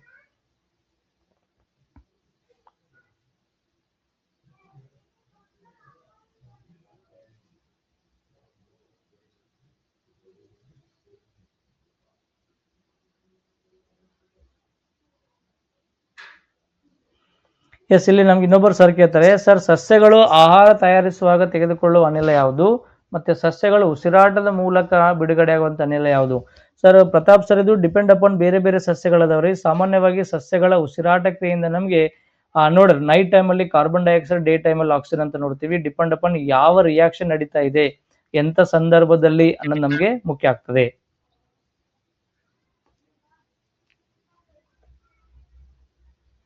ರೈಟ್, ಓಕೆ, ಇಷ್ಟು ಕ್ವಶನ್ಸ್ ಇದ್ದವು, ನೋಡ್ಕೊಂಡು ಹೋಗೋಣ. ಇನ್ನೊಂದು ನಾವು ನೋಡ್ತಾ ಇದ್ದೀವಿ ಸೆಂಟ್ರೋಸೋಮ್ಸ್. ಯಾವುದು? ಸೆಂಟ್ರೋಸೋಮ್ಸ್ ಅಂತ ಕರಿತೀವಿ. ಇದರಲ್ಲಿ ಸೆಂಟ್ರಿಯೋಲ್ಗಳು ಕಂಡು ಬರ್ತವೆ, ಕೋಶ ವಿಭಜನೆಯಲ್ಲಿ ಪಾಲ್ಗೊಳ್ಳುತ್ತವೆ ಅಂತ ನೋಡ್ತೀವಿ. ಸರ್ ಇಲ್ಲಿ ಸೆಂಟ್ರೋಸೋಮ್ ಮತ್ತು ಸೆಂಟ್ರಿಯೋಲ್ ಅಂತ ಎರಡು ಪದಗಳು ಬಂದವೆ. ಏನಪ್ಪಾ ಅಂತಂದ್ರೆ, ಸೆಂಟ್ರೋಸೋಮ್ ಅಂದ್ರೆ ಈ ರೀತಿ ಒಂದು ಕಟ್ಟಿಗೆ ಬಂಡಲ್ ಇದ್ದಂಗ, ಒಂದು ಕಟ್ಟಿಗೆ ಇರ್ತಲ್ಲ, ಕಟ್ಟಿಗೆ ಎಲ್ಲ ಕಡೆ ಕಟ್ಟಿ ಬಿಡ್ತೀವಲ್ಲ, ಆ ಕಟ್ಟಿಗೆ ಬಂಡಲ್ ಅನ್ನು ನಾವು ಸೆಂಟ್ರೋಸೋಮ್ ಅಂತ ಕರಿತೀವಿ. ಇಲ್ಲಿ ಒಂದೊಂದು ಕಟ್ಟಿಗೆ ನಾವೆಂತ ಕರಿತೀವಿ, ಇಲ್ಲಿ ಸೆಂಟ್ರಿಯೋಲ್ಸ್ ಅಂತ ಕರಿತೀವಿ. ಏನು? ಸೆಂಟ್ರಿಯೋಲ್ ಒಟ್ಟಾಗಿ ಕೂಡ್ಕೊಂಡ್ಬಿಟ್ರೆ ಸೆಂಟ್ರೋಸೋಮ್, ಅಲ್ಲಿ ಪರ್ಟಿಕ್ಯುಲರ್ ಆಗಿ ಒಂದೊಂದು ಇತರ ಅದನ್ನು ಸೆಂಟ್ರಿಯೋಲ್. ಇಲ್ಲಿ ನೋಡಿದ್ರಿ ಈ ಬಂಡಲ್ ಐತಲ್ಲ, ಇದನ್ನು ನಾವು ಸೆಂಟ್ರೋಸೋಮ್ಸ್ ಅಂತ ಕರಿತೀವಿ. ಇದನ್ನು ಬಿಡಿ ಬಿಡಿಯಾಗಿ ಬಿಡಿಸ್ಬಿಟ್ಟಾಗ ನಮ್ಗೆ ಏನ್ ಸಿಗ್ತದೆ, ಸೆಂಟ್ರಿಯೋಲ್ಗಳು ಅಂತ ಕರಿತೀವಿ. ಇಲ್ಲಿ ವರ್ಡ್ ಗೊತ್ತಾಗ್ತದೆ, present only in animal cells. ಇವೆಲ್ಲಿ ಕಂಡು ಬರ್ತವೆ? ಕೇವಲ ನಮ್ಗೆ ಪ್ರಾಣಿ ಜೀವಕೋಶದಲ್ಲಿ ಮಾತ್ರ ಕಂಡು ಬರ್ತವೆ. ಇವೇ ಕೋಶ ವಿಭಜನೆಯಲ್ಲಿ ಪಾಲ್ಗೊಳ್ಳುತ್ತವೆ. ಯಾವ ವಿಭಜನೆ? ಕೋಶ ವಿಭಜನೆ ಅಂತ ಕರಿತೀವಿ, ಸೆಲ್ ಡಿವಿಷನ್. ಯಾವ ಡಿವಿಷನ್? ಸೆಲ್ ಡಿವಿಷನ್ ಅಲ್ಲಿ ನಮಗೆ ಇನ್ವಾಲ್ವ್ ಆಗ್ತವೆ. ಸೆಲ್ ಡಿವಿಷನ್ ಗೊತ್ತಲ್ಲ ನಿಮ್ಗೆ, ಏನಂತ ಕರಿತೀವಿ? ಒಂದು ಸೆಲ್ ಬೆಳಿತಾ ಬೆಳಿತಾ ಬೆಳಿತಾ ತನ್ನಷ್ಟಕ್ಕೆ ತಾನೇ ಎರಡು ಬೇರೆ ಬೇರೆ ಜೀವಿಗಳಾಗಿ ಏನು ಡಿವೈಡ್ ಆಗೋದನ್ನ ನಾವೇನಂತ ಕರಿತೀವಿ? ಸೆಲ್ ಡಿವಿಷನ್ ಅಂತ ಕರಿತೀವಿ. ಅಂದ್ರೆ ಒಂದು ಸ್ವತಂತ್ರ ಜೀವಿಯು ಎರಡು ಮರಿಕೋಶಗಳಾಗಿ ವಿಭಜನೆಯಾಗುವುದನ್ನು ನಾವು ಸೆಲ್ ಡಿವಿಷನ್ ಅಂತ ಕರಿತೀವಿ. ಸರ್ ಸೆಲ್ ಡಿವಿಷನ್ ಬೇಕಾ ಅಂದ್ರೆ, ಹೌದ್ರಿ ಬೇಕಲ್ರಿ. ನಾವು ಹುಟ್ಟಿದಾಗ ನಾವು 3 kg 4 kg ಇದ್ದೀವಿ. ಈಗ ದನ ಬೆಳೆದಂಗೆ ಬೆಳೆದಿವಿ, ಸುಮಾರು 60-70 kg ಆಗ್ಬಿಟ್ಟು ನಾವೆಲ್ರೀಗ. ಅಂದ್ರ ಈ 3 kg ಇಂದ 60 kg ಆಗ್ಬೇಕಾದ್ರ ಕಾರಣ ಯಾರು ಅಂದ್ರ ಈ ಸೆಲ್ ಡಿವಿಷನ್ಸೇ. ಅಂದ್ರೆ ನಾವು ಹುಟ್ಟಿದಾಗ 3 kg ಇದ್ದಾಗ ಒಂದು 300 ಸೆಲ್ಗಳು ನಮ್ಮ ಬಾಡಿಲಿ ಇದ್ದೇವೆ ಅಂದ್ರ, ನಾವು 60 kg ಇದ್ದಾಗ ಸುಮಾರು ನಮ್ಮ ಸೆಲ್ಗಳ ಸಂಖ್ಯೆ ಏನಾಗ್ಬಿಟ್ಟಿದೆ, ಜಾಸ್ತಿ ಆಗಿದೆ. ಹಂಗಾಗಿ ಈ ಸೆಲ್ ಡಿವಿಷನ್ಗಳು ಇರ್ಲಿಲ್ಲ ಅಂತಾರೆ ಮನುಷ್ಯನ ಬೆಳವಣಿಗೆ ಆಗಲ್ಲ. ಏನಾಗಲ್ಲ? ಬೆಳವಣಿಗೆ ಆಗಲ್ಲ. ನಮ್ಮ ಎತ್ತರ, ತೂಕದಲ್ಲಿ ಏನಾಗಲ್ಲ, ವ್ಯತ್ಯಾಸ ಆಗಲ್ಲ. ನಮ್ಮ ತೂಕದಲ್ಲಿ, ನಮ್ಮ ವೇಟ್ ಅಲ್ಲಿ ವ್ಯತ್ಯಾಸ ಆಗ್ತದೆ, ಹೆಚ್ಚು ಕಡಿಮೆ ಆಗ್ತದೆ, ಕಾರಣ ಅನ್ನೋದಕ್ಕೆ ಸೆಲ್ಸ್ಗಳೇ. ಆ ಸೆಲ್ಗಳೇ ಹೆಚ್ಚು ಕಡಿಮೆ ಆಗ್ತಾ ಇರೋದನ್ನ ನಾವಿಲ್ಲಿ ಸೆಲ್ ಡಿವಿಷನ್ ಅಂತ ಕರಿತೀವಿ. ಸೆಲ್ ಡಿವಿಷನ್ ಆಗ್ಲಿಲ್ಲ ಅಂತಂದ್ರೆ ಒಂದು ವ್ಯಕ್ತಿಯ ಸಂತಾನೋತ್ಪತ್ತಿ ಸಹಿತ ಆಗಲ್ಲ, ಬೆಳವಣಿಗೆ ಆಗಲ್ಲ, ಗ್ರೋತ್ ಆಗಲ್ಲ, ದೇಹದ ಎತ್ತರದಲ್ಲಿ ಯಾವುದೇ ಚೇಂಜಸ್ ಆಗಲ್ಲ. ಹುಟ್ಟಿದಾಗ ಎಷ್ಟಿರ್ತೀವೋ ಸಾಯುವವರೆಗೂ ಸಹಿತ ಅಷ್ಟೇ ಇರ್ತೀವಿ. ಬಟ್ ಈ ಸೆಲ್ಗಳ ವಿಭಜನೆ ಆಗ್ತಾ ಇರೋದ್ರಿಂದನೇ ನಮ್ಗೇನಾಗ್ತದೆ, ಸುಮಾರು ರೀತಿಯಾಗಿರುವಂತಹ ನಮ್ಮ ದೇಹದಲ್ಲಿ ಚೇಂಜಸ್ ಕಾಣ್ತೀವಿ ನಾವು. ಸೆಲ್ ಡಿವಿಷನ್ ನೀವು ನೋಡ್ತಾ ಹೋದ್ರೆ ಸುಮಾರು ರೀತಿ ಸೆಲ್ ಡಿವಿಷನ್ಸ್ ಅದಾವ್ರಿ. ನೀವು ಅಮೀಬಾ ಅಂತ ಜೀವಿಯನ್ನು ನೋಡ್ಕೊಂಡು ಹೋಗ್ಬಿಟ್ಟಂದ್ರೆ, ಇದೊಂದು ದೊಡ್ಡದಾಗಿರುವಂತ ಅಮೀಬಾ ಇತ್ತಂತ ಹೇಳಿದ್ರಿ. ಈ ದೊಡ್ಡದಾಗಿರುವಂತ ಅಮೀಬಾ ಇತ್ತಂದ್ರೆ ಗೊತ್ತಲ್ಲ, ಅಮೀಬಾ ನಾವ್ ಏನಂತ ಕರಿತೀವಿ? ಏಕಕೋಶೀಯ ಜೀವಿ ಅಂತ ಕರಿತೀವಿ, ಯೂನಿಸೆಲ್ಯುಲಾರ್ ಆರ್ಗನಿಸಮ್. ಒಂದು ದೊಡ್ಡದಾಗಿರುವಂತ ಅಮೀಬಾ ಬೆಳಿತಾ ಬೆಳಿತಾ ತನ್ನ ಮುಪ್ಪಿನ ವಯಸ್ಸಿಗೆ ಬಂದಾಗ, ಇನ್ನೇನು ತನ್ನ ಲೈಫ್ ಸ್ಪ್ಯಾನ್ ಮುಗಿತು ಅನ್ನೋ ಬಂದಾಗ, ತನ್ನಷ್ಟಕ್ಕೆ ತಾನೇ ಏನಾಗ್ತದೆ, ತನ್ನ ಬಾಡಿಯನ್ನು ಈ ರೀತಿ 2 ಭಾಗಗಳಾಗಿ ಡಿವೈಡ್ ಮಾಡ್ಕೊಂಡ್ಬಿಡ್ತತಿ. ಡಿವೈಡ್ ಮಾಡ್ಕೊಂಡು ಸರ್ಟನ್ ಟೈಮ್ ಬಂದ್ಮೇಲೆ ಸ್ವತಂತ್ರವಾಗಿರುವಂತ 2 ಅಮೀಬಾಗಳೇನಾಗ್ತವೆ, ಆಟೋಮೆಟಿಕ್ ಆಗಿ ತಯಾರಾಗ್ಬಿಡ್ತವೆ. ಸೊ ಇದು ಅಮೀಬಾದಲ್ಲಿ ನಡೆಯುವಂತ ಒಂದು ಸೆಲ್ ಡಿವಿಷನ್. ಬಟ್ ಮನುಷ್ಯನಲ್ಲಿ ಸೆಲ್ ಡಿವಿಷನ್ ಅನ್ನೋದು ಈ ರೀತಿ ಇರಲ್ಲ. ಯಾಕಂದ್ರೆ ನಾವು ಏಕಕೋಶಿ ಜೀವಿ ಅಲ್ಲ, ನಾವು ಬಹುಕೋಶೀಯ ಜೀವಿಗಳು. ಬರೀ ನಮಗೆ ಒಂದು ಡ್ರಾಪ್ ಬ್ಲಡ್ ಅಲ್ಲಿ ಸುಮಾರು 50 ಲಕ್ಷಕ್ಕಿಂತ ಜಾಸ್ತಿ ಸೆಲ್ಗಳದಾವೆ. ಒಂದು ಹನಿ ರಕ್ತದಲ್ಲಿ ನಮ್ಮ ಕಡೆ ಸುಮಾರು 50 ಲಕ್ಷಕ್ಕಿಂತ ಹೆಚ್ಚು ಜೀವಕೋಶಗಳಿರೋದ್ರಿಂದ ನಮ್ ಕಡೆ ಸೆಲ್ ಡಿವಿಷನ್ ಬೇಗ ಬೇಗ ಬೇಗ ಬೇಗ ಆಗ್ಬಿಡ್ತತಿ. ಬಟ್ ಅಮೀಬಾದಲ್ಲಿ ಬಹಳ ಸ್ಲೋ ಆಗ್ತಿರುವಂತ ಪ್ರೊಸೆಸ್. ಇನ್ನೇನ್ ಅಮೀಬಾ ಸಾಯ್ತತಿ, ಅದು ಮುಪ್ಪಿನ ವಯಸ್ಸಿಗೆ ಬಂದತಿ ಅಂತಾಗ ಅವಾಗ ಆಟೋಮೆಟಿಕ್ ಆಗಿ ತನ್ನಷ್ಟಕ್ಕೆ ತಾನೇ ಎರಡು ಅಮೀಬಾಗಳನ್ನ, ಎರಡು ಇಲ್ಲೊಂದು ಚಿಕ್ಕ ಜೀವ್ ಅಮೀಬಾ, ಇಲ್ಲೊಂದು ಚಿಕ್ಕ ಜೀವ ಅಮೀಬಾ ಆಗ್ಬಿಟ್ಟು ಎರಡು ಸ್ವತಂತ್ರ ಅಮೀಬಾಗಳೇನಾಗ್ತವೆ, ಆಟೋಮೆಟಿಕ್ ಆಗಿ ಡಿವೈಡ್ ಆಗ್ತವೆ. ಇದನ್ನ ನಾವು ಬೈನರಿ ಫ್ಯೂಷನ್ ಅಂತ ಕರಿತೀವಿ. ಏನಂತ ಕರಿತೀವಿ? Binary fusion. ಬೈನರಿ ಫ್ಯೂಷನ್, ದ್ವಿವಿದಳನ ಅಂತ ಕರಿತೀವಿ. ಯಾವ ವಿದಳನ? ದ್ವಿವಿದಳನ. ಇದೇ ಕ್ವಶನ್ ಕೇಳ್ತಾನೆ. ಅಮೀಬಾದಲ್ಲಿ ನಡೆಯುವಂತ ಒಂದು ಏನು ಜೀವಕೋಶ ವಿಭಜನೆ ಹೆಸರೇನು ಅಂತ ಕೇಳ್ತಾನೆ. ಬೈನರಿ ಫ್ಯೂಷನ್ ಅಂತ ಕರಿತೀವಿ. ಬಟ್ ನಮ್ ಕಡೆ ಬಂದಾಗ ಆಟೋಮೆಟಿಕ್ ಆಗಿ ಸೆಲ್ಗಳ ಡಿವಿಷನ್ ಆಗ್ತಾ ಹೋಗ್ತವೆ. ನಮ್ಮ ಕಣ್ಣಿಗೆ ಕಾಣಲ್ಲ, ಯಾಕಂದ್ರೆ ಪ್ರತಿ 3 ತಿಂಗಳಿಗೊಮ್ಮೆ ನಮ್ಮ ಬ್ಲಡ್ ಪ್ಯೂರಿಫೈ ಆಗ್ತಾ ಬರ್ತದೆ. ನಮ್ಮ ಬ್ಲಡ್ ಅಲ್ಲಿ ಇರುವಂತ ಸೆಲ್ RBC ಕಣಗಳೇನಿದಾವಲ್ಲ, ಅವು ಆಟೋಮೆಟಿಕ್ ಆಗಿ ಸಾಯ್ತವೆ. 3 ತಿಂಗಳ ನಂತರ ಆಟೋಮೆಟಿಕ್ ಆಗಿ ಮತ್ತೆ ತಾನೇ ಉತ್ಪತ್ತಿ ಆಗ್ತಾ ಹೋಗ್ತವೆ. ನೋಡ್ರಿ, ನೀವೇನೋ ಬ್ಲಡ್ ಡೊನೇಷನ್ ಮಾಡ್ಬೇಕಾದ್ರೆ 3 ತಿಂಗಳ ಗ್ಯಾಪ್ ಇರ್ಬೇಕಂತ ನೋಡ್ತೀವಿ. ಇದೇ ರೀಸನ್ ಅದು. ನೆಕ್ಸ್ಟ್ ಬ್ಲಡ್ ಟಾಪಿಕ್ ಬಗ್ಗೆ ಅದ್ರ ಬಗ್ಗೆ ನಾವು ನೋಡ್ತೀವಿ. ಸೊ ಒಟ್ಟಾರೆಯಾಗಿ ಸೆಲ್ ಡಿವಿಷನ್ ಅಲ್ಲಿ ಪಾಲ್ಗೊಳ್ಳುವಂತ ಅಂಗಗಳು ಯಾವುದು ಅಂತ ಕೇಳ್ತಾನೆ. ಅದೇ ಸೆಂಟ್ರೋಸೋಮ್ಸ್ ಅಥವಾ ಸೆಂಟ್ರಿಯೋಲ್ಗಳು ಅಂತ ಕರಿತೀವಿ. ಸೊ ಇದು ಈ ಒಂದು ಕಣದಂಗ ಮೇಲೆ ಕೇಳುವಂತ ಪ್ರಮುಖ ಕ್ವಶನ್ಸ್. ಎಸ್, ಎಕ್ಸಾಮ್ ದೃಷ್ಟಿಯಿಂದ ಎಲ್ಲಾ ರೀತಿಯಾಗಿರುವಂತಹ ಕಣದಂಗಗಳ ಬಗ್ಗೆ ನಾವು ನೋಡ್ಕೊಂಡ್ಬಿಟ್ಟಿವಿ. ಇದು ಮತ್ತೆ ನಿಮ್ಗೆ ಮೋಸ್ಟ್ ಇಂಪಾರ್ಟೆಂಟ್ ಆಗ್ತತಿ. ನೀವು GPSTR PSTR ಏನಾದ್ರೂ ಕ್ವಶನ್ ಪೇಪರ್ ನೋಡಿದ್ರೆ ಇದು ತುಂಬಾ ಬಾರಿ ಕ್ವಶನ್ ರಿಪೀಟ್ ಆಗಿದೆ. ನೋಡ್ರಿ, ಬರ್ಕೋರಿ, ವೆರಿ ಇಂಪಾರ್ಟೆಂಟ್ ಅಂತ ಬರ್ಕೋರಿ. ಈ ಕ್ವಶನ್ ತುಂಬಾ ಬಾರಿ ರಿಪೀಟ್ ಆಗಿದೆ. ಸಸ್ಯ ಮತ್ತು ಪ್ರಾಣಿ ಜೀವಕೋಶಕ್ಕಿರುವಂತ ವ್ಯತ್ಯಾಸಗಳನ್ನು ಬರೀರಿ. ಇದು ನಿಮ್ಗೆ ಡಿಸ್ಕ್ರಿಪ್ಟಿವ್ ರೂಪದಲ್ಲಿ ಮಾತ್ರ 100% ಕೇಳ್ತಾನೆ. ನೋಡ್ರಿ, ನಾನು ಒಂದ್ 2-3 ಪೇಪರ್ ಸಾಲ್ವ್ ಮಾಡೀನಿ. 2 ಎಕ್ಸಾಮ್ದಲ್ಲಿ ಈ ಕ್ವಶನ್ ನಮಗೆ ಬಂದ್ಬಿಟ್ಟಿದೆ. ತುಂಬಾ ಇಂಪಾರ್ಟೆಂಟ್ ಆಗಿರುವಂತ ಕ್ವಶನ್. ಸಸ್ಯ ಮತ್ತು ಪ್ರಾಣಿ ಈ ಎರಡು ಜೀವಕೋಶಗಳಿಗಿರುವಂತ ವ್ಯತ್ಯಾಸಗಳೇನು? ನಿಮ್ಗೆ ಡೆಫಿನೆಟ್ಲಿ ಬರಕ್ ಹೇಳ್ತಾನೆ. ನಾವು ಮೈಂಡ್ ಅಲ್ಲಿ ಇಟ್ಕೊಂಡು ಬರೀಬೇಕಾಗ್ತತಿ. ಮಲ್ಟಿಪಲ್ ಚಾಯ್ಸ್ ಅಲ್ಲಿ ಮಾತ್ರ ಈ ರೀತಿ ಕ್ವಶನ್ ಬರಲ್ಲ ನಿಮ್ಗೆ. ಇದು ನಿಮ್ಗೆ ಡಿಸ್ಕ್ರಿಪ್ಟಿವ್ ರೂಪದಲ್ಲೇ ಕೇಳ್ತಾನೆ.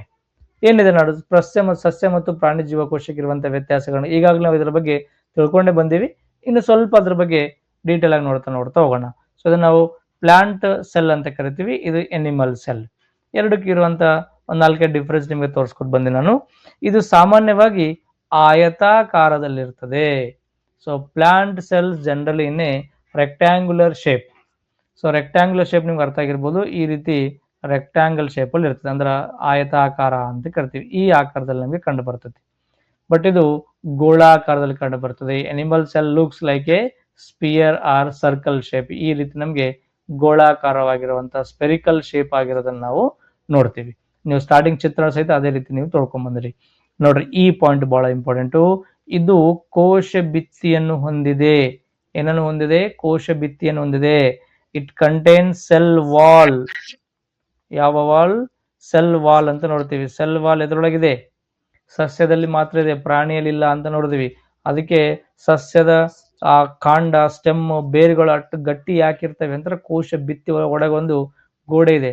ಮನುಷ್ಯನ ಮಾಂಸದ ಅಷ್ಟೊಂದು ಗಟ್ಟಿಯಾಗಿಲ್ಲ, ಯಾಕಂದ್ರೆ ನಮ್ ಕಡೆ ಆ ರೀತಿ ಸೆಲ್ ವಾಲ್ ಇಲ್ಲ. ಇಮ್ಯಾಜಿನ್ ಮಾಡೋಣ, ಮನುಷ್ಯನ ದೇಹದಲ್ಲಿ ಸಹಿತ ಏನಾದ್ರು ಸೆಲ್ ವಾಲ್ ಇತ್ತು ಅಂದ್ರೆ ಈ ಸ್ಕಿನ್ ಐತಲ್ಲ, ನೀವು ಒಂದು ದೊಡ್ಡ ಆಕ್ಸಿಡೆಂಟ್ ಅಲ್ಲಿ ಬಿದ್ದು ಸಹಿತ ನಮ್ಗೆ ಏನ್ ಎಫೆಕ್ಟ್ ಆಗ್ತಿಲ್ಲ ನಮ್ಗೆ. ಯಾಕಂದ್ರೆ ನಮ್ಮ ಸ್ಕಿನ್ ಅನ್ನೋದು ಇಟ್ಟಂಗಿದ್ದಂಗ ಕಲ್ಲಿದ್ದಂಗೆ ಇರ್ತಿತ್ತು ಅವಾಗ. ಬಟ್ ನಮ್ ಬ್ಯಾಡ್ ಲಕ್ ನಮ್ಗೆ ಏನಂದ್ರೆ ಸೆಲ್ ವಾಲ್ ಅನ್ನೋದು ನಮ್ಮ ಬಾಡಿಯಲ್ಲಿ ಇಲ್ಲ, ಓನ್ಲಿ ಸೆಲ್ ಮೆಂಬ್ರೇನ್ ಮಾತ್ರ ನಾವು ನೋಡ್ತೀವಿ. ಹಂಗಾಗಿ ಇಲ್ಲಿ ಸೆಲ್ ವಾಲ್ ಇರೋದ್ರಿಂದ ಸೆಲ್ ವಾಲ್ ಮೇಲೆ ಕ್ವಶನ್ ಕೇಳ್ತಾನೆ. ಸೆಲ್ ವಾಲ್ ಎದರಿಂದ ಮಾಡಲ್ಪಟ್ಟಿನ ಕೇಳ್ತಾನೆ? ಸೆಲ್ಯುಲೋಸ್. ಎದರಿಂದ? ಸೆಲ್ಯುಲೋಸ್ ಇಂದ ಮಾಡಲ್ಪಟ್ಟಿದೆ. ಸೆಲ್ಯುಲೋಸ್ ಇದೇ ಈ ಗಟ್ಟಿಯಾಗಿರುವಂತ ಒಂದು ವಸ್ತು. ಈ ಸೆಲ್ಗೆ ಅಥವಾ ಸಸ್ಯ ಜೀವಕೋಶಕ್ಕೆ ಗಡುಸುತನವನ್ನು, ಹಾರ್ಡ್ನೆಸ್ ಅನ್ನು ಕೊಡುವಂತ ಒಂದು ಕೆಲಸ ಯಾರು ಮಾಡ್ತಾರೆ? ಸೆಲ್ ವಾಲ್ ಅನ್ನೋ ಒಂದು ಅಂಶ ನಮಗೆ ಮಾಡಿಕೊಡ್ತತಿ. ಬಟ್ ಇಲ್ಲಿ ನೋಡಿದ್ರೆ ಕೋಶ ಭಿತ್ತಿಯನ್ನು ಹೊಂದಿಲ್ಲ, ಡಸಂಟ್ ಹ್ಯಾವ್ ಸೆಲ್ ವಾಲ್. ಪ್ರಾಣಿಯಲ್ಲಿಲ್ಲ. ಪ್ರಾಣಿಯಲ್ಲಿ ಡೈರೆಕ್ಟ್ ಆಗಿ ನಾವು ಸೆಲ್ ಮೆಂಬ್ರೇನ್, ಇದೊಂದು ಸೆಲ್ ಇತ್ತಂದ್ರ ಇದಕ್ಕೆ ಯಾವುದೇ ಔಟರ್ ಮೆಂಬ್ರೇನ್ ಇಲ್ಲ, ಔಟರ್ ಲೇಯರ್ ಇಲ್ಲ, ಓನ್ಲಿ ನಮ್ಗೆ ಕೋಶ ಪೊರೆ ಮಾತ್ರ ನಮ್ಮ ಬಾಡಿಯಲ್ಲಿ ಹೊಂದಿದೆ ಅಂತ ನೋಡ್ತೀವಿ. ಇದು ಪ್ರಾಣಿ ಜೀವಕೋಶಕ್ಕಿಂತ ದೊಡ್ಡದಾಗಿದೆ. ಅಂದ್ರೆ ಯಾವ ಸೆಲ್ ದೊಡ್ಡದೀಗ? ಸಸ್ಯ ದೊಡ್ಡದು. ಯಾವ ದೊಡ್ಡದು? ಸಸ್ಯ ದೊಡ್ಡದು. ಇದು ಸಸ್ಯ ಜೀವಕೋಶಕ್ಕಿಂತ ಚಿಕ್ಕದಾಗಿದೆ. ಅಂದ್ರೆ ಪ್ರಾಣಿ ಅನ್ನೋದು ಸೈಜ್ ಅಲ್ಲಿ ಸ್ವಲ್ಪ ಚಿಕ್ಕದಾಗಿದೆ, ಸಸ್ಯ ಅನ್ನೋದು ಸೈಜ್ ಅಲ್ಲಿ ಸ್ವಲ್ಪ ದೊಡ್ಡದಾಗಿದೆ. ನೋಡಿ, ಡಿಫ್ರೆನ್ಸಸ್ ನಿಮ್ಗೆ ಕ್ಲಾರಿಟಿ ಬರ್ಬೇಕು ಎಕ್ಸಾಮ್ದಲ್ಲಿ. ಪಟ ಪಟ ಪಟ ನೆನ್ಪು ಬರ್ತಿರ್ಬೇಕು. ಸೊ ಆಕಾರ ಹೆಂಗಿದೆ, ದೊಡ್ಡದು ಯಾವ್ದಿದೆ, ಯಾವ್ದ್ರಲ್ಲಿ ಯಾವ ಯಾವ ಕಣದಂಗಗಳದಾವೆ ಅನ್ನೋದು ನಮ್ಗೆ ಇಲ್ಲಿ ನೆನಪಾಗ್ತಿರ್ಬೇಕಾಗ್ತತಿ. ಇದು ದೊಡ್ಡದಾದ ರಸದಾನಿಗಳನ್ನು ಹೊಂದಿವೆ. ಹೌದು, ಈಗಾಗಲೇ ಒಬ್ಬರು ಮೇಡಮ್ ಇದು ಮಾಡಿದ್ರು, ಇಲ್ಲಿ ವ್ಯಾಕ್ಯೂಲ್ಸ್ ಅದಾವೆ, ಬಟ್ 99% ನಮ್ಗೆ ಪ್ಲಾಂಟ್ ಸೆಲ್ ಅಲ್ಲೇ ಕಂಡು ಬರ್ತವೆ. ಎನಿಮಲ್ ಸೆಲ್ ಅಲ್ಲಿ ಸಹಿತ ಅದಾವೆ, ಆದ್ರೆ ಬಹಳ ಚಿಕ್ಕದಾಗಿರುವಂತ ರಸದಾನಿಗಳನ್ನು ಹೊಂದಿರ್ತವೆ. ಯಾಕಂದ್ರೆ ನಮ್ಗಿಲ್ಲಿ ರಸದಾನಿಗಳ ಕೆಲಸ ಯಾರು ಮಾಡ್ಕೊಡ್ತಾ ಇದ್ದಾರೆ, ನಮ್ಗೆ ಲೈಸೋಸೋಮ್ಗಳು ಮಾಡ್ಕೊಡ್ತಾ ಇದ್ದಾವೆ.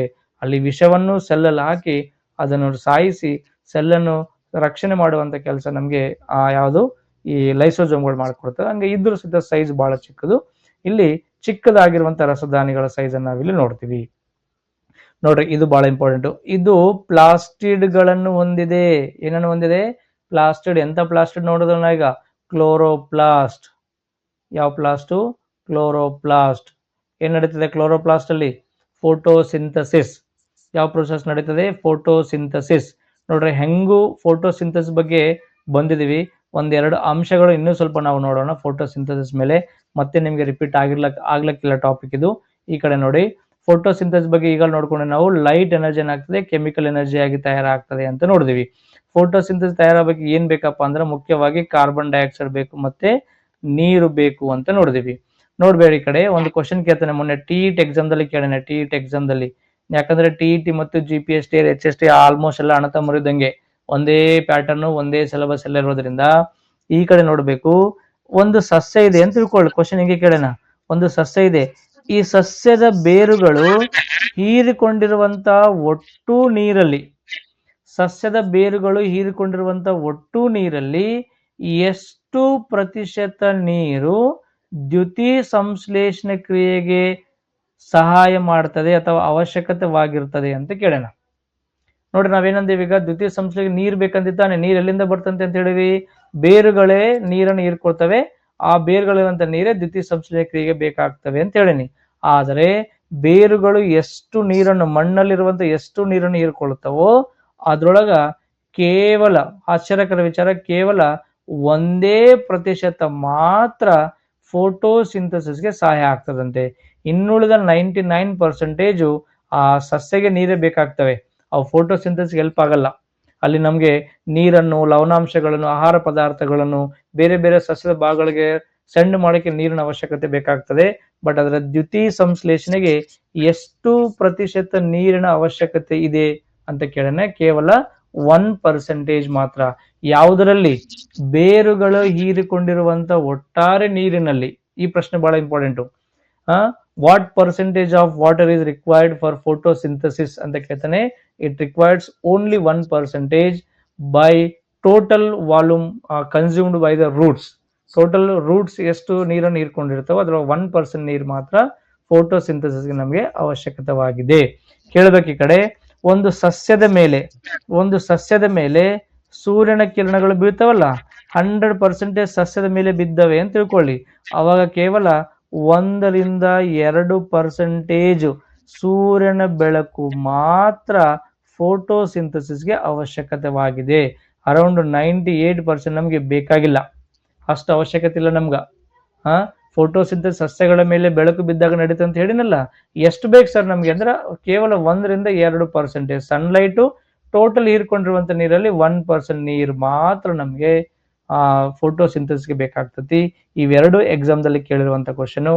ಬೆಳಕಿನ ಪ್ರಮಾಣದಲ್ಲಿ 1-2%, ನೀರಿನಲ್ಲಿ ಕೇವಲ 1% ಮಾತ್ರ ನಮಗೆ ಕ್ವಶನ್ ಬೇಕಾಗ್ತದೆ. ಇದೇ ಟಿಇಟಿ ಎಕ್ಸಾಮ್ ದಲ್ಲಿ ಕೇಳಿರುವಂತ ಕ್ವಶನ್.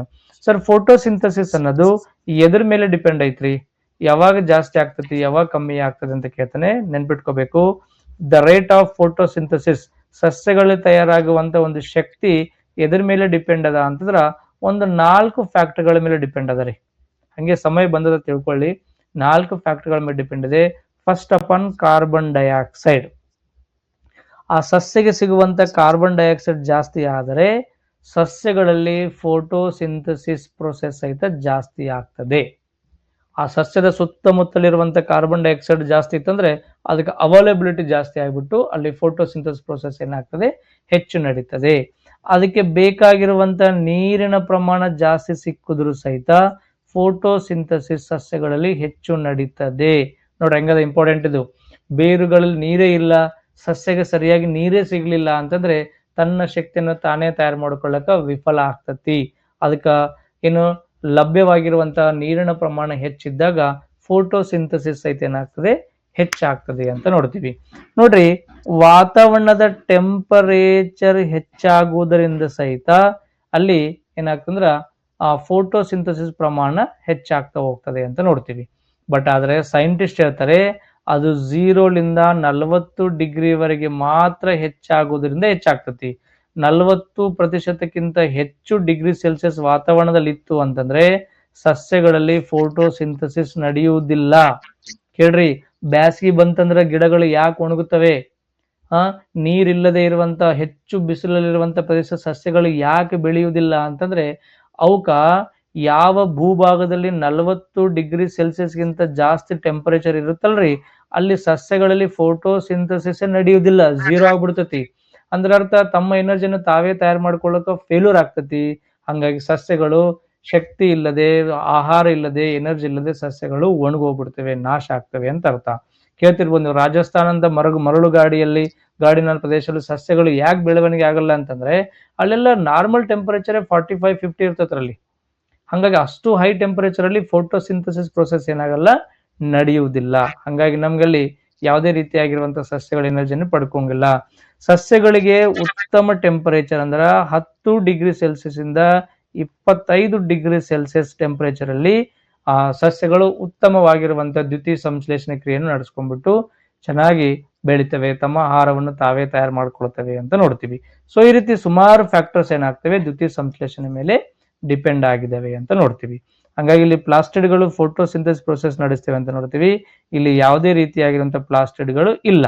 ಯಾಕಂದ್ರೆ ನಾವು ಪರಪೋಷಕಗಳು, we are heterotrophs, we are directly depends on other food sources. ನಾವು ಬೇರೆ ಮೇಲೆ ಡಿಪೆಂಡ್ ಆಗಿದ್ದೀವಿ. ನಾವು ಭಿಕ್ಷೆ ಬೇಡ್ಕೊಂಡು ತಿಂತೀವಿ ಯಾವಾಗ್ಲೂ. ನಮ್ಮನ್ನ ನಾವು ತಯಾರು ಮಾಡ್ಕೊಳಕ್ ಆಗಲ್ಲ. ಅಮ್ಮ ಕೊಡ್ರಿ, ಅಪ್ಪ ಕೊಡ್ರಿ ಅಂತ ಕೇಳ್ತೀವಿ ನಾವು. ಸಸ್ಯಗಳು ಬೆಳೆದಿರುವಂತ ಸಸ್ಯಗಳು ತಮ್ಮ ಶಕ್ತಿಯನ್ನು ತಾವೇ ತಯಾರು ಮಾಡಿಕೊಂಡು ತಾವು ಪಡೆದುಕೊಂಡ ಶಕ್ತಿಯನ್ನು ನಮಗೆ ಆಹಾರ ರೂಪದಲ್ಲಿ ಕೊಡ್ತವೆ. ಭತ್ತ, ಜೋಳ, ರಾಗಿ ಇವೆಲ್ಲ ಸಸ್ಯಗಳು ಸೂರ್ಯನ ಬೆಳಕಿನಿಂದ ತಾವು ತಯಾರು ಮಾಡ್ಕೊಂಡ ಶಕ್ತಿ ನಮಗ್ ಕೊಡ್ತಾವ. ತಗೋರಿ ಬದುಕ್ರಿ ನೀವಿಟ್ಟು ಅಂತೇಳಿ, ಹೌದಲ್ಲ? ನಮ್ಮ ಶಕ್ತಿ ನಾವು ತಯಾರು ಮಾಡ್ಕೊಳ್ಳೋದಿಲ್ಲ. 3 ತಾಸು ಊಟ ಸಿಕ್ಕರೆ ಸತ್ತೋಗ್ಬಿಡ್ತೀವಿ ನಾವು. ಬಟ್ ಆದ್ರೆ ಸಸ್ಯಗಳು ಮಾತ್ರ ನಿಸ್ವಾರ್ಥವಾಗಿ ತಮ್ಮ ಶಕ್ತಿಯನ್ನು ತಾವು ಪಡ್ಕೊಂಡ್ಬಿಡ್ತವೆ, ನಮಗೂ ಸಹಿತ ಶಕ್ತಿಯನ್ನು ಕೊಡ್ತವೆ. ಇದರಲ್ಲಿ ಶಕ್ತಿಯು ಪಿಷ್ಟದ ರೂಪದಲ್ಲಿ ಇರ್ತದೆ, ಅಂದ್ರೆ ಹೌದು, ಸ್ಟಾರ್ಚ್ ರೂಪದಲ್ಲಿ ಇರ್ತದೆ. ಸ್ಟಾರ್ಚ್ ಅಂದ್ರೆ ಗೊತ್ತು ನಿಮ್ಗೆ, ಸಸ್ಯಗಳಲ್ಲಿ ಹಿಟ್ಟಿನ ರೂಪದಲ್ಲಿ ಇರ್ತದೆ. ಹಿಟ್ಟು ಅಂದ್ರೆ ಗೊತ್ತಾಗುತ್ತಲ್ಲ, ಜೋಳ, ರಾಗಿ, ಗೋಧಿ ಇವೆಲ್ಲ ಸ್ಟಾರ್ಚ್ ರೂಪದಲ್ಲಿ ಇರ್ತದೆ. ಇದರಲ್ಲಿ ಶಕ್ತಿಯು ಗ್ಲೈಕೋಜನ್ ರೂಪದಲ್ಲಿ ಇರ್ತದೆ. ಏನ್ ಸರ್ ಇದು ಸ್ಟಾರ್ಚ್ ಮತ್ತು ಗ್ಲೈಕೋಜನ್ ಅಂದ್ರೆ? ಏನಿಲ್ರಿ, ನಮ್ಮ ಬಾಡಿಲಿ ಶಕ್ತಿ ಗ್ಲೂಕೋಸ್ ತಯಾರಾಗುತ್ತಲ್ರಿ, ಅನೇಕ ಗ್ಲೂಕೋಸ್ಗಳು ಸೇರಿ ನಮ್ಮ ಬಾಡಿಯಲ್ಲಿ ಗ್ಲೈಕೋಜನ್ ಅಂತ ತಯಾರಾಗ್ತದೆ. ಇದನ್ನ ನಮ್ಮ ಶಕ್ತಿಯ ರೂಪ ಅಂತ ನಾವು ನೋಡ್ತೀವಿ. ಇಲ್ಲಿ ಸೆಂಟ್ರಿಯೋಲ್ಗಳು ಕಂಡು ಬರುವುದಿಲ್ಲ. ಹೌದು, ಸಸ್ಯ ಜೀವಕೋಶದಲ್ಲಿ ಸೆಂಟ್ರಿಯೋಲ್ಗಳಿಲ್ಲ. ಕೇವಲ ಪ್ರಾಣಿ ಜೀವಕೋಶದಲ್ಲಿ ಮಾತ್ರ ಏನಾಗ್ತವೆ, ಸೆಂಟ್ರಿಯೋಲ್ಗಳು, ಸೆಲ್ ಡಿವಿಷನ್ ನಡೀತದೆ ಅಂತ ನೋಡ್ತೀವಿ. ಇಷ್ಟು ಸಸ್ಯ ಮತ್ತು ಪ್ರಾಣಿ ಜೀವಕೋಶಕ್ಕೆ ಇರುವಂತ ಬೇಸಿಕ್ ಆಗಿರುವಂತ ಡಿಫ್ರೆನ್ಸು. ಇದ್ರ ಜೊತೆಗೆ ಇವತ್ತಿನ ಟಾಪಿಕ್ ಅಲ್ಲಿ ನಿಮ್ಗೆ ಒಂದು ಫೋಟೋಸಿಂಥಸಿಸ್ ಮೇಲೆ ಒಳ್ಳೊಳ್ಳೆ ಕಾನ್ಸೆಪ್ಟ್ ಹೇಳ್ಕೊಟ್ಟಿನಿ. ಫೋಟೋಸಿಂಥಸಿಸ್ ದ್ಯುತಿ ಸಂಶ್ಲೇಷಣೆ ಕ್ರಿಯೆ ಅಂದ್ರೆ ಏನು, ಹೆಂಗ್ ತಯಾರಾಗ್ತತಿ, ಔಟ್ಪುಟ್ ಏನು, ಎದ್ರ ಮೇಲೆ ಡಿಪೆಂಡ್ ಐತಿ ಅನ್ನೋದ್ರ ಬಗ್ಗೆ ಸ್ವಲ್ಪ ನೀವು ನೆನ್ಪಿಟ್ಕೋಬೇಕಾಗ್ತದೆ. ಇನ್ನು ಈ ಚಾಪ್ಟರ್ ಅಲ್ಲಿ ಲಾಸ್ಟ್ ಸ್ಲೈಡ್ ಇದೆ. ಇಲ್ಲಿವರೆಗೆ ನಾವು ಏನೇನು ಸ್ಟಡಿ ಮಾಡ್ಕೊಂಡು ಬಂದಿವೋ ಅದನ್ನ ನಿಮ್ಗೆ ಒಂದೇ ಸ್ಲೈಡ್ ಅಲ್ಲಿ ಕೊಡುವಂತ ಪ್ರಯತ್ನವನ್ನು ಮಾಡಿದ್ದೀನಿ. ಈ ಜೀವಕೋಶದ ಕಣದಂಗ ಹೆಸರೇನು, ಅದನ್ನು ಯಾರು ಕಂಡಿಡಿದಾರ, ಅದರ ಮೇನ್ ಫಂಕ್ಷನ್ಸ್ ಏನು ಮತ್ತು ಅದರ ವಿಶೇಷತೆ ಏನು, ಇದು ಲಾಸ್ಟ್ ಮೂಮೆಂಟ್ ಅಲ್ಲಿ ಇನ್ನೇನು ಎಕ್ಸಾಮ್ ಟೈಮ್ ಹತ್ರ ಆಗ್ಬಿಟ್ಟಿದೆ, ನಮ್ಗೆ ಓದಕ್ ಟೈಮ್ ಇಲ್ಲ, ಎಲ್ಲರೂ ಓದ್ಕೊಂಡ್ಬಿಟ್ಟಿವಿ, ಜಸ್ಟ್ ರಿವಿಷನ್ ಮಾಡ್ಕೋಬೇಕಾಗಿತ್ತು ಅಂದ್ರೆ ಓನ್ಲಿ ಈ ಸ್ಲೈಡ್ ನೋಡ್ಕೊಂಡ್ಬಿಟ್ರೆ ಸಾಕು, ನಿಮ್ಗೆ ಕಂಪ್ಲೀಟ್ ಆಗಿ ನೀವು ಟೋಟಲ್ ಟಾಪಿಕ್ ಅನ್ನು ರಿವಿಷನ್ ಮಾಡ್ಕೊಂಡಂಗೆ ಆಗ್ತತಿ.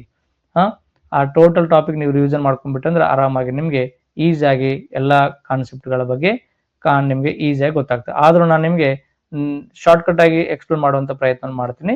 ನೋಡ್ರಿ, ಫಸ್ಟ್ ನಾವು ನೋಡಿದೀವಿ ಕೋಶ ಕೇಂದ್ರ. ಇದನ್ನ ನಾವು ನ್ಯೂಕ್ಲಿಯಸ್ ಅಂತ ಕರಿತೀವಿ. ಏನು, ನ್ಯೂಕ್ಲಿಯಸ್. ಇದನ್ನು ಕಂಡಿಡಿದವ್ರು ಯಾರು ಅಂದ್ರೆ ರಾಬರ್ಟ್ ಬ್ರೌನ್. ಯಾರು? Robert brown. ಸೆಲ್ ಅನ್ನು ಯಾರು ಕಂಡಿಡಿದಾರೆ ಅಂತ ಹೇಳಿನಿ? Robert Hooke. ಯಾವಾಗ? 1665.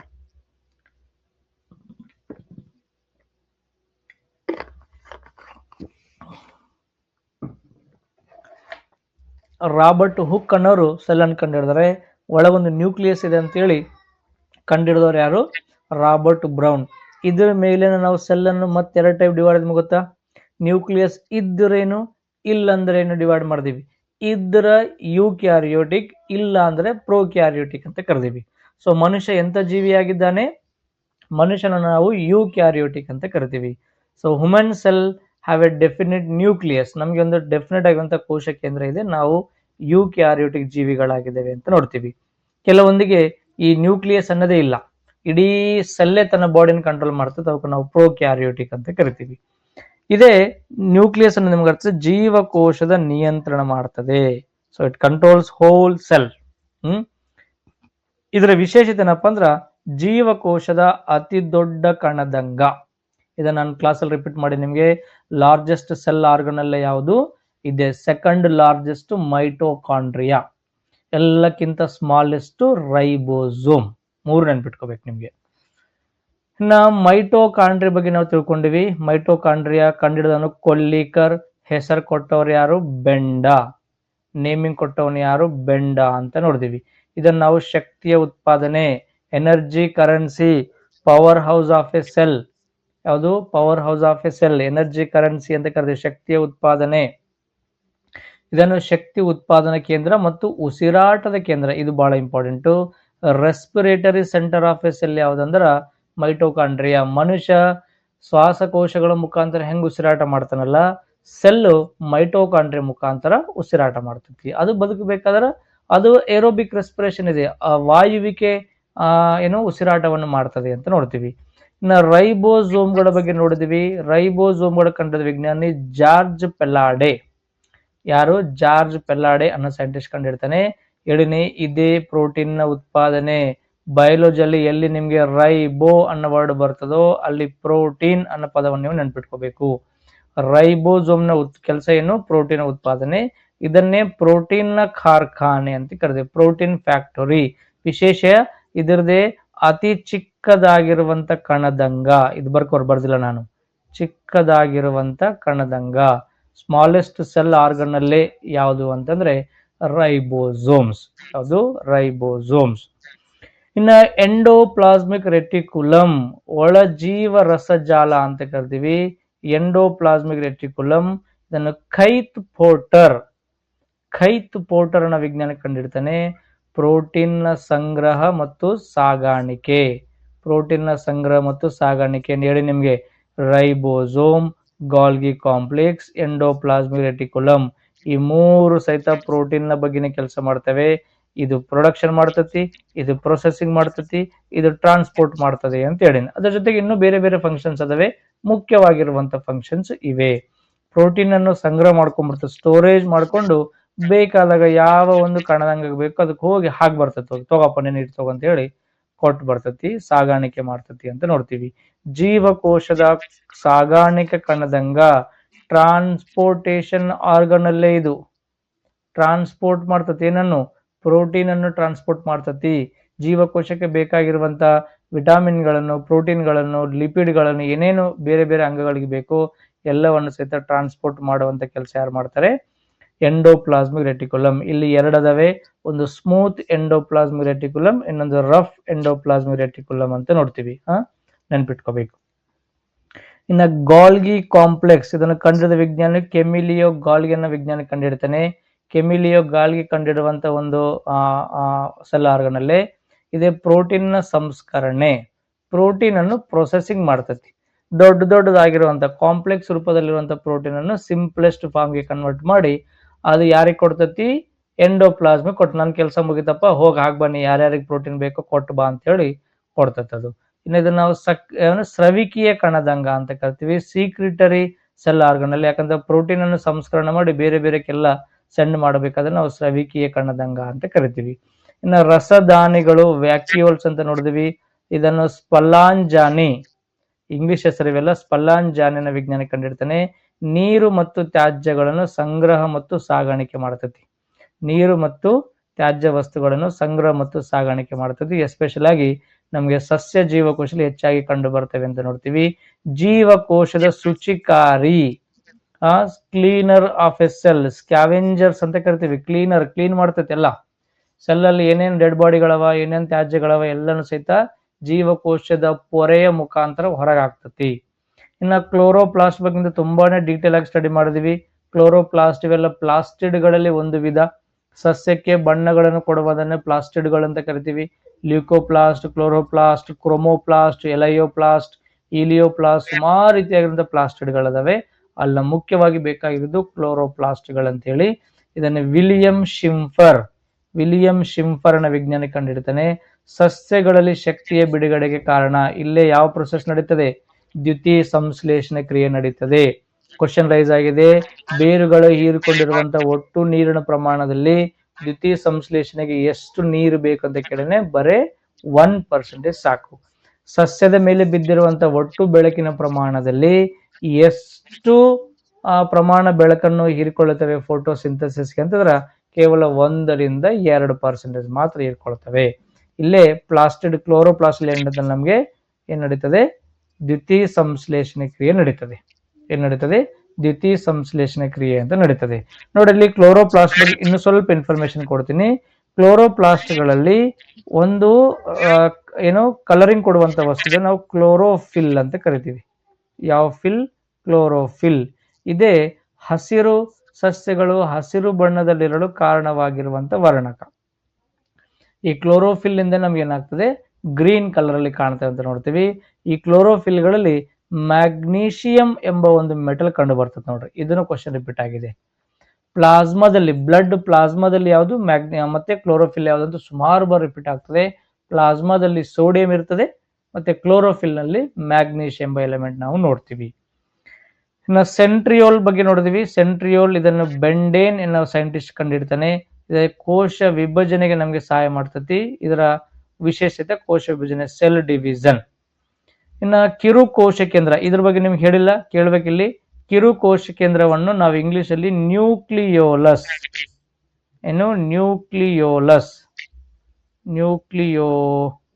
ನ್ಯೂಕ್ಲಿಯೋಲಸ್ ಕಿರು ಕೋಶ ಕೇಂದ್ರ ಅಂತ ಕರಿತೀವಿ. ಇದೇನ್ ಸರ್ ಹೊಸದು ಬರಕತ್ತಲ್ಲ ವರ್ಡ್ ಅಂತಂದ್ರ ಈ ಕಡೆ ನೋಡ್ಬೇಕ್ರಿ. ಕಿರು ಕೋಶ ಕೇಂದ್ರ ಮೀನಿಂಗ್ ಏನಂತಂದ್ರ ಇದು ಸೆಲ್ಲ, ಇದು ನ್ಯೂಕ್ಲಿಯಸ್ ಒಳಗ ಒಂದು ಬದಿಗೆ ಒಂದು ಇನ್ನೊಂದು ಸಣ್ಣ ಕಣದಂಗ ಐತ್ರಿ. ಇದನ್ನ ನಾವು ನ್ಯೂಕ್ಲಿಯೋಲಸ್ ಅಂತ ಕರಿತೀವಿ. ನೋಡ್ರಿ, ದೊಡ್ಡದೇನಿದು ಸೆಲ್, ಇದೇನು ನ್ಯೂಕ್ಲಿಯಸ್, ಇದೇನು ನ್ಯೂಕ್ಲಿಯೋಲಸ್ ಅಂತ ಕರಿತೀವಿ. ಸರ್ ಇದರ ವಿಶೇಷತೆ ಏನಂತಂದ್ರೆ ನೋಡ್ರಿ, ಈ ನ್ಯೂಕ್ಲಿಯಸ್ಗೆ ಬೇಕಾಗಿರುವಂತ ಶಕ್ತಿಯನ್ನು ಒದಗಿಸಿಕೊಡುವುದು ಯಾರು? ನ್ಯೂಕ್ಲಿಯೋಲಸ್. ಕನ್ಫ್ಯೂಸ್ ಮಾಡ್ಕೋಬೇಡ್ರಿ. ಸರ್ ಇದು ಇಡೀ ಬಾಡಿಗೆ ಬೇರೆ ಇದಕ್ಕೆ ಬೇರೆ ಅಂದ್ರೆ ಹೌದು, ಇದಕ್ಕೆ ಸ್ವಲ್ಪ ಜಾಸ್ತಿ ಶಕ್ತಿ ಬೇಕಾಗ್ತದೆ. ಇಡೀ ಸೆಲ್ ಅನ್ನು ಕಂಟ್ರೋಲ್ ಮಾಡೋದ್ರಿಂದ ಇಟ್ ರಿಕ್ವೈರ್ ಮೋರ್ ಎನರ್ಜಿ. ಹಂಗಾಗಿ ತನಗ ಅವಾಗ ಸ್ವಲ್ಪ ಶಕ್ತಿ ಉತ್ಪಾದನೆ ಮಾಡಿಕೊಡುವಂತ ಕೆಲಸ ಯಾರು ಮಾಡ್ತಾರೆ ಅಂದ್ರ ನ್ಯೂಕ್ಲಿಯೋಲಸ್. ಇದನ್ನ ನಾವು ಕನ್ನಡದಲ್ಲಿ ಕಿರು ಕೋಶ ಕೇಂದ್ರ ಅಂದ್ರೆ ಇದನ್ನು ಒಂದು ಕೋಶ ಕೇಂದ್ರ ತರನೇ, ಬಟ್ ಕಿರು ಕೋಶ ಕೇಂದ್ರ ಅಂತ ಕರಿತೀವಿ. ಅದ್ರ ವಿಶೇಷ ಅಂದ್ರೆ ಆ ನ್ಯೂಕ್ಲಿಯಸ್ಗೆ ಬೇಕಾಗಿರುವಂತ ಶಕ್ತಿಯನ್ನು ಉತ್ಪಾದನೆ ಮಾಡಿಕೊಡ್ತತಿ. ನೋಡಿಲ್ಲಿ ಇದನ್ನು ಫಾಂಟಾನ್ ಅನ್ನೋ ವಿಜ್ಞಾನಿ ಕಂಡಿಡ್ತಾನೆ. ಪ್ರೋಟೀನ್ ಸಂಶ್ಲೇಷಣೆ ನಿಯಂತ್ರಣ ಮಾಡ್ತದೆ, ಕೋಶ ಕೇಂದ್ರಕ್ಕೆ ಶಕ್ತಿ ಒದಗಿಸಿಕೊಡ್ತದೆ. ನೋಡ್ರಿ ಇದು ಮೇನ್ ಆಗಿ. ಎಸ್, ಇನ್ನ ಲೈಸೋಸೋಮ್ಗಳ ಬಗ್ಗೆ ನೋಡಿದಿವಿ. ಡಿ ಡುವೆ ಅನ್ನೋ ವಿಜ್ಞಾನಿ ಕಂಡಿಡ್ತಾನೆ. ಜೀವಕೋಶದ ರಕ್ಷಕ ಅಂತ ಕರೆದಿವಿ, ಸೋಲ್ಜರ್ ಆಫ್ ಎ ಸೆಲ್. ಇದನ್ನ ನಾವು ಆತ್ಮಹತ್ಯೆ ಸಂಚಿಗಳು, ಯಾವ ಸಂಚಿಗಳು? ಆತ್ಮಹತ್ಯೆ ಸಂಚಿಗಳು, ಸೂಸೈಡಲ್ ಬ್ಯಾಗ್ಸ್ ಅಂತ ನಾವು ಪದವನ್ನು ಕೊಟ್ಟಿವಿ. ಸೊ ಈ ರೀತಿ ನಿಮ್ಗೆ ಒಟ್ಟಾರೆಯಾಗಿ ಸೆಲ್ ಅನ್ನೋ ಟಾಪಿಕ್ ಮೇಲೆ ತುಂಬಾ ರೀತಿಯಾದಂತ ಕ್ವಶನ್ಸ್ ನಿಮಗೆ ಕೇಳ್ತಿರ್ತಾನೆ. ಯಾವುದೇ ರೀತಿಯಿಂದ ಕ್ವಶನ್ ಮಿಸ್ ಆಗಿಲ್ಲ. ಟಿ GPSTR HSTR ಎಲ್ಲಾ ರೀತಿಯಿಂದ ಕ್ವಶನ್ಸ್ ನಿಮ್ಗೆ ಇಲ್ಲಿ ರೈಸ್ ಆಗ್ತವೆ. ಚೆನ್ನಾಗಿ ನೀವು ಸ್ಟಡಿ ಮಾಡ್ಕೊಳ್ಳಿ, ಮತ್ತೆ ಕರೆಕ್ಟ್ ಆಗಿ ಡೀಟೇಲ್ ಆಗಿ ಬರೆದಿಟ್ಕೊಳ್ಳಿ. ಯಾಕಂದ್ರೆ ಇವೆಲ್ಲ ಎಕ್ಸಾಮ್ದಲ್ಲಿ ಬಂದಿರುವಂತ ಕ್ವಶನ್ ಬೇಸ್ ಮೇಲೆ ನಾನು ಕಂಟೆಂಟ್ ಎಲ್ಲ ರೆಡಿ ಮಾಡ್ಕೊಂಡು ಟೈಪ್ ಎಲ್ಲ ಮಾಡ್ಕೊಂಡ್ಬಿಟ್ಟು ನಿಮಗೆ ತೋರಿಸುವಂತ ಪ್ರಯತ್ನವನ್ನು ಮಾಡಿದ್ದೀನಿ. ಎಸ್, ನಮ್ಗೆ ರಘು PP ಸರ್ ಕೇಳ್ತಾರೆ PDF ಹಾಕ್ತೀನಿ ಸರ್. ಇವತ್ತು ಸಂಜೆ ಹತ್ರ ನಾಳೆ ಹಾಕ್ತೀನಿ, ನಿಮ್ಗೆ ಹಾಕ್ತೀನಿ.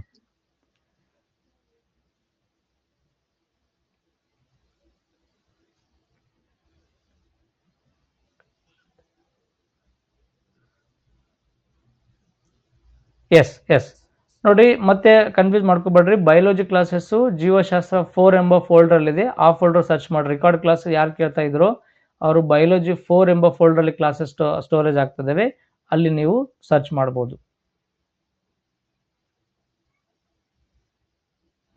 ರೈಟ್ ಕರೆಕ್ಟ್ ಮಾರ್ನಿಂಗ್ ಟೈಮ್ ಸಮಯ ಸರಿಯಾಗಿತ್ತು ರೀ, ಬಟ್ ನನಗೆ ಸ್ವಲ್ಪ ಮಾರ್ನಿಂಗ್ ಬೇರೆ ಕೆಲಸದಲ್ಲಿ ಬಿಜಿ ಆಗಿರೋದ್ರಿಂದ ಕೊಡೋಕ್ಕಾಗ್ತಿಲ್ಲ ನನಗೆ. ನಾಳೆಯಿಂದ ಸೇಮ್ ಮತ್ತೆ 5 ಕ್ಲಾಸಸ್ ಇರ್ತವೆ. ಮತ್ತೆ ನೋಡೋಣ ಮುಂದೆ ಏನಾರ ಮತ್ತೆ ನನಗೆ ಅದು ಸ್ವಲ್ಪ ನನ್ನ ವೈಯಕ್ತಿಕ ಕೆಲಸ ಮುಗಿದ ಮೇಲೆ ಮಾರ್ನಿಂಗ್ ಸಮಯ ಸಿಕ್ತು ಅಂದರೆ ಮತ್ತೆ ನಿಮಗೆ ಮುಂಜಾನೆ ತೆಗೆದುಕೊಳ್ಳುವಂಥ ಪ್ರಯತ್ನವನ್ನು ಮಾಡ್ತೀನಿ. ಈ ಸದ್ಯಕ್ಕಂತೂ ಯೂನಿಕ್ ಫಿಕ್ಸ್ ಮಾಡ್ಕೊಂಡಿವಿ, ಡೈಲಿ 1 ಅವರ್ ಕ್ಲಾಸ್ ಇದೇ ಟೈಮಲ್ಲಿ ಇರ್ತದೆ, ಮಾಡ್ಕೊಂಡು ಹೋಗೋಣ. ಸೊ ಇಲ್ಲಿಗೆ ಸೆಲ್ ಅನ್ನೋ ಟಾಪಿಕ್ಕು ಮುಕ್ತಾಯವಾಯಿತು. ನಾಳೆ ಹೊಸ ಟಾಪಿಕ್ ಜೊತೆ ನಿಮ್ಮ ಜೊತೆ ಬರ್ತೀನಿ. ಮತ್ತೆ ನಾಳೆ ಸಾಯಂಕಾಲ 5 ಗಂಟೆಗೆ ಭೇಟಿ ಆಗೋಣ. ಹಾಕ್ತೀನಿ ರೀ ನೋಟ್ಸ್ ಎಲ್ಲ ಹಾಕ್ತೀನಿ, ನಿಮ್ಮ ಗ್ರೂಪಲ್ಲಿ ಹಾಕ್ತೀನಿ, ನೀವು ಆರಾಮಾಗಿ ತಗೋರಿ.